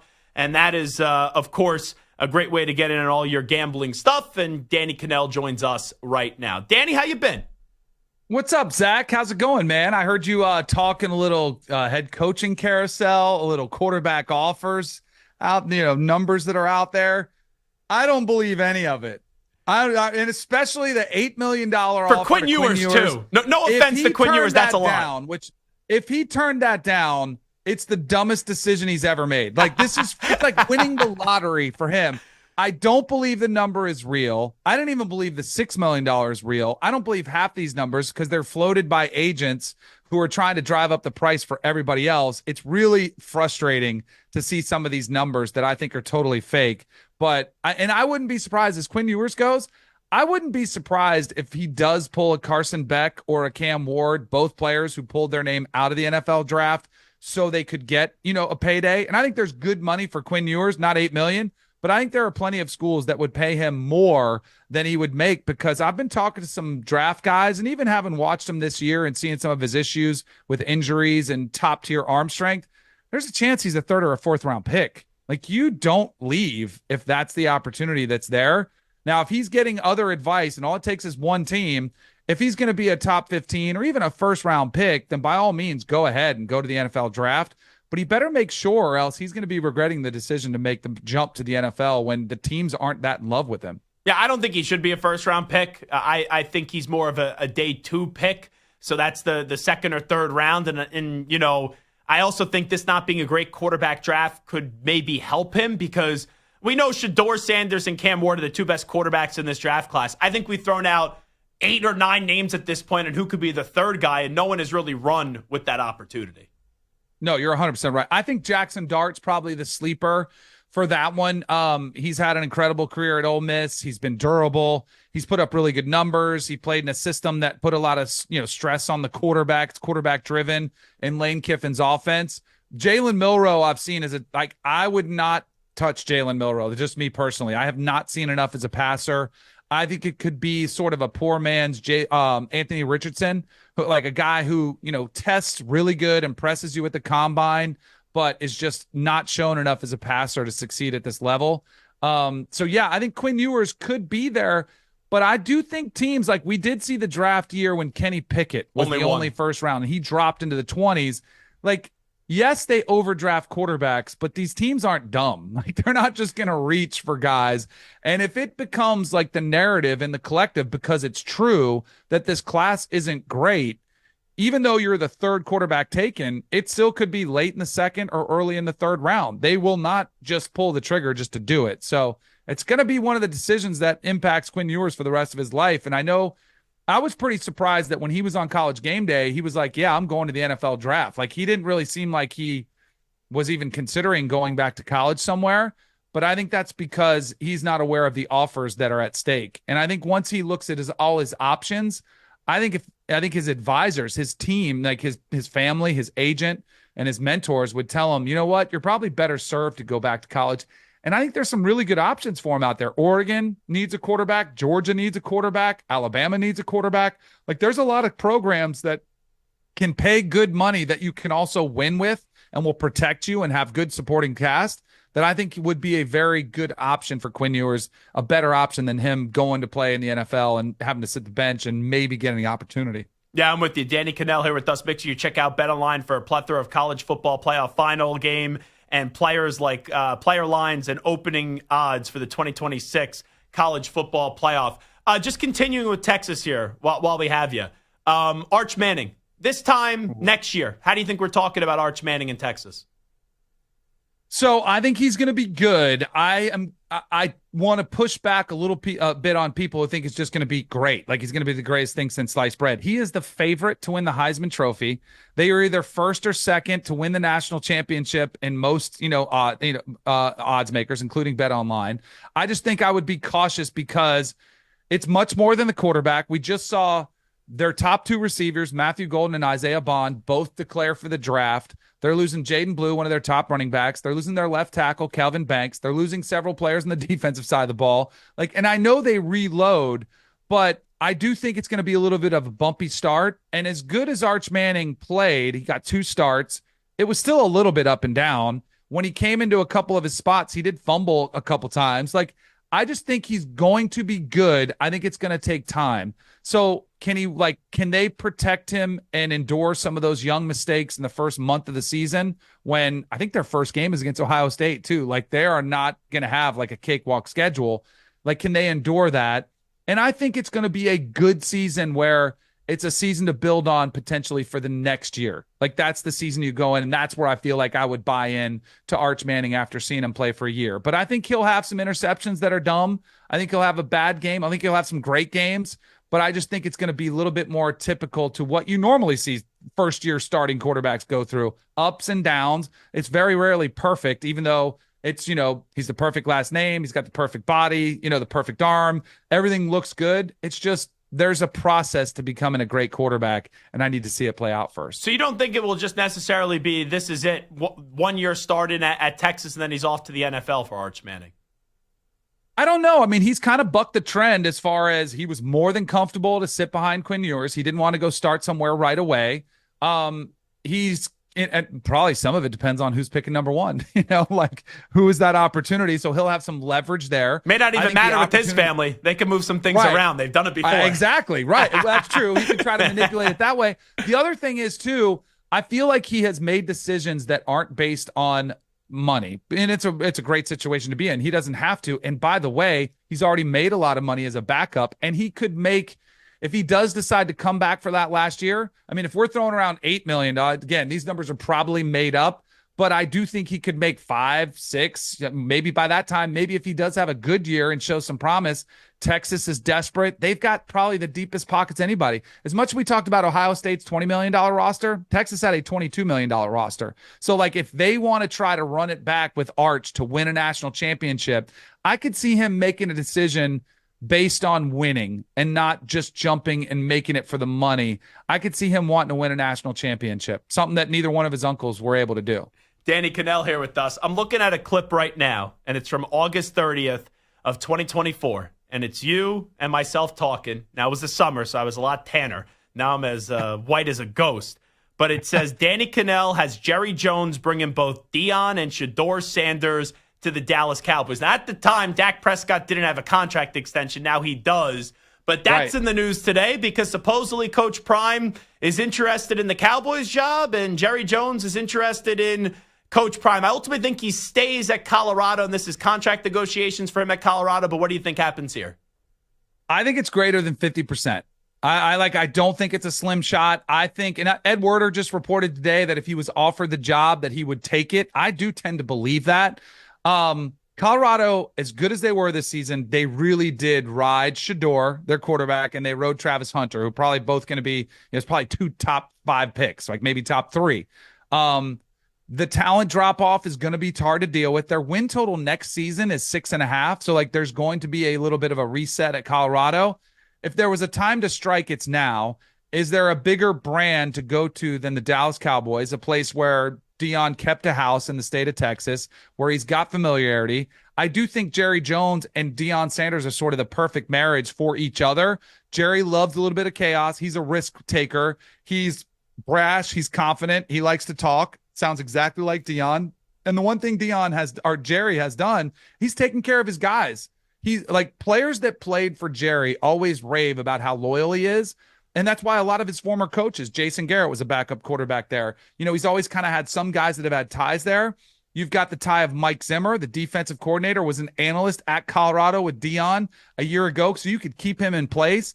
There's just a lot of pieces that I think make sense, and I actually think it could work. Like, that's the thing that's crazy. I think people will laugh at this and they'll say, oh, what is maybe the similar reaction you had when Deion went to Colorado, which I was not a believer. But I do think behind the sunglasses, underneath the quotes and the bravado and the brashness of Deion Sanders, I think he's a competitor, a fierce competitor who knows how to win, and he can cut through a lot of the BS with today's player and talk to him. And I think it could work with Jerry at the helm in Dallas and Deion calling the shots for him as the head coach. I'll pigeonhole you to get an exact number. 0 to 100. What's the percentage exactly in your mind that he gets 60. the job? I have it at 60%. Okay. So, like, not 90. I think it's 60%. And I think we'll know within 3 or 4 days, because they got to make a decision on somebody. You know, and like I get like the other name I would say would be Kellen Moore. Yeah, that's you know, what I think again, a guy that was the offensive coordinator. You know, like that one's probably the other name. I would say that one's probably about 65. You know, like I know I'm supposed to do an even number, but I think that one's probably my next choice. If I like said, if it's not Deion, who is it? Probably Kellen Moore. Last thing I'll ask you, we got this national championship game on Monday night. We got sidetracked a little bit, but got about 90 seconds, 2 minutes left. Give me the argument, if you can, why Notre Dame can beat Ohio State. I think if they win, it's got to be ugly. We saw Michigan, similar style of team, defensive led, you know, smash mouth on the offensive side of the ball. And Notre Dame has a better quarterback than Michigan had when Michigan beat Ohio State in the shoe. I think Texas laid out a little bit of a game plan, how to not get smoked by Jeremiah Smith and Emeka Egbuka, like keep them in front of you. But Notre Dame has to make some adjustments. They play more man-to-man coverage than anybody in the country. They're going to have to play a little bit more zone. And I wonder if Al Golden will make some of those adjustments. But I do think they can kind of make this an uglier game, drag Ohio State in the mud, like make it more of a, just like a knife fight in a phone booth if you can. But if Ohio State gets ahead and they jump out to an early lead, 14-0, something like that, then I'm worried about Notre Dame. But I do think they are able to hold on and keep it closer. So I actually like a lower scoring game. I think they're going to play time of possession. They're clean. They usually don't turn the ball over. So I do think Notre Dame will make a game of it. You can check them out on CBS, also Sirius, and make sure you check out BetOnline for a plethora of college football playoff final game and player lines, plus opening odds for the 2026 college football playoff. He is Danny Kanell. Danny, appreciate it. Awesome stuff, Zach. Great talking to you, man. You got it. There he is, Danny Kanell. You know, seriously. Into Deion Sanders going to the Cowboys. You know, that's 60%. Something to just sneeze at right there. It's a pretty big chance. I think it's 15% or less. Now, I think it's more so does Deion want to do it. Like, yeah, Jerry has to offer him the job. But if you say to me, what's more likely, Jerry offering him the job or Deion accepting the job? What's more likely? I think it's Jerry offering him the job. I do. I'm not saying Deion can't take it, but I'm still operating under the belief that Deion is more so knowing what Jerry's doing and is going to use kind of Dallas to finalize and push this contract, whatever is going on with some of the stipulations there over the line. But with Ed Warner said, that's a serious, reputable reporter, that people close to Deion are pushing him. Maybe that could change in the next few days, and he ends up getting the job. All righty, Zach Gelb Show, Infinity Sports Network. Who needs to win the Super Bowl more? Josh Allen, Lamar Jackson, or Jared Goff? We discussed next.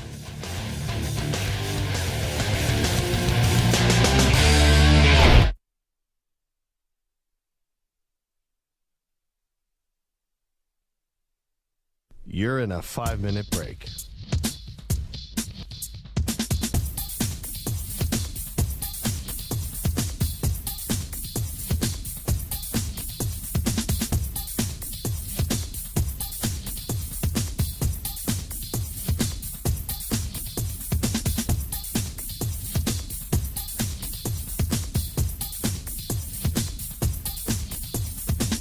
Four minutes, 30 seconds remaining.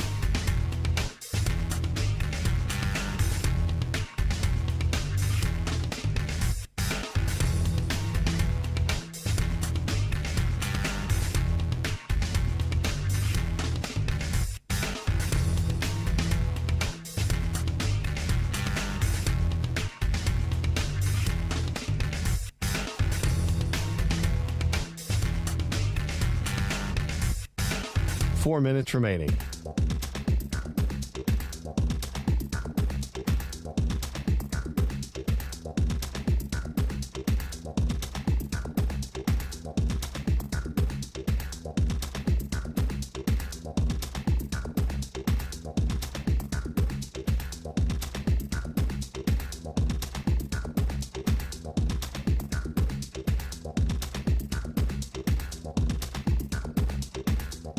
Three minutes, 30 seconds remaining.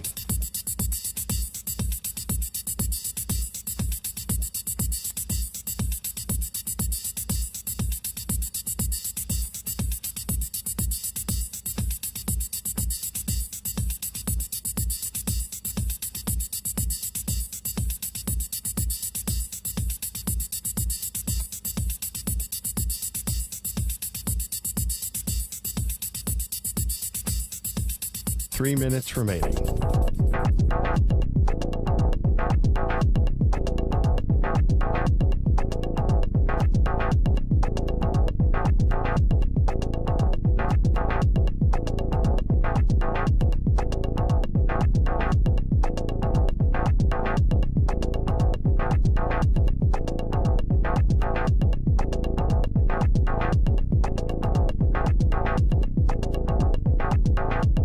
Two minutes, 30 seconds remaining.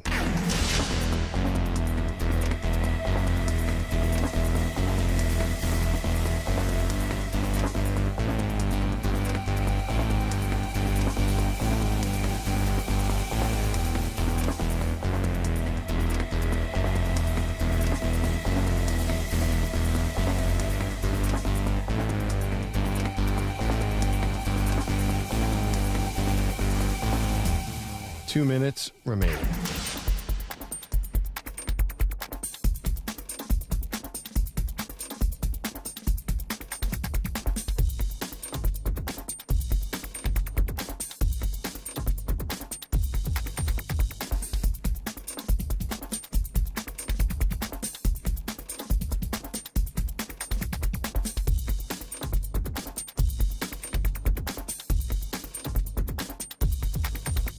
One minute, 30 seconds remaining.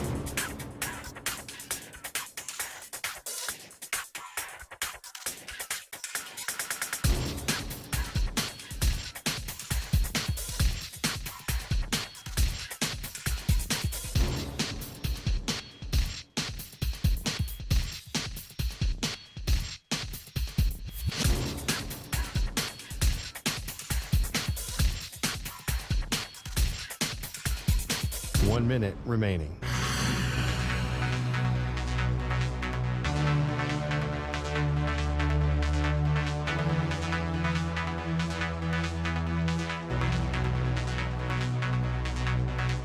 Forty-five seconds remaining.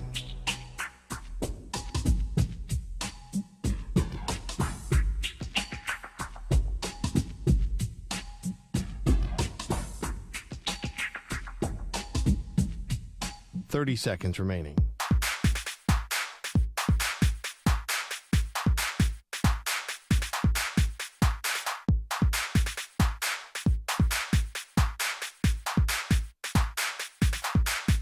Fifteen seconds.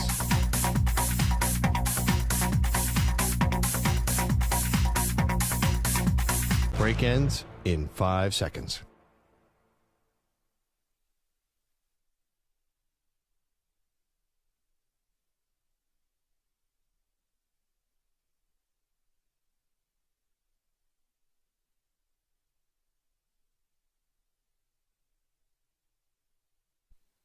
To infinity and beyond. He's live. He's nationwide.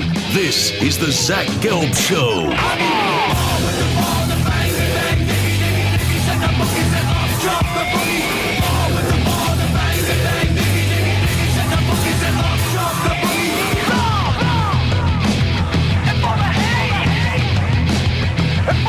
Here's your host, Zach Gelb.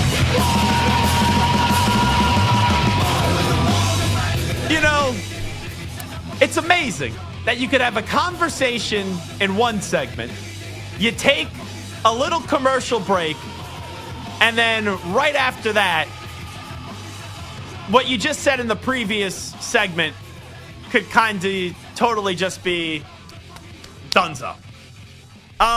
So Danny Kanell, to his credit, joined us in the last segment, and he said 60% chance he would put it at Deion going to the Cowboys. Now, I said I'd put it at 15%. I would up that number. Here is Jane Slater from the NFL Network. And I said this, right? I go, I think Deion is using the Cowboys, and the Cowboys obviously are interested in Deion, and I'm not saying he wouldn't take it, but I think Deion's preference right now is to stay with the Colorado Buffaloes, but we got to figure out what they are really trying to get here from Colorado. Like, they have a contract to him. For whatever reason, he hasn't signed it.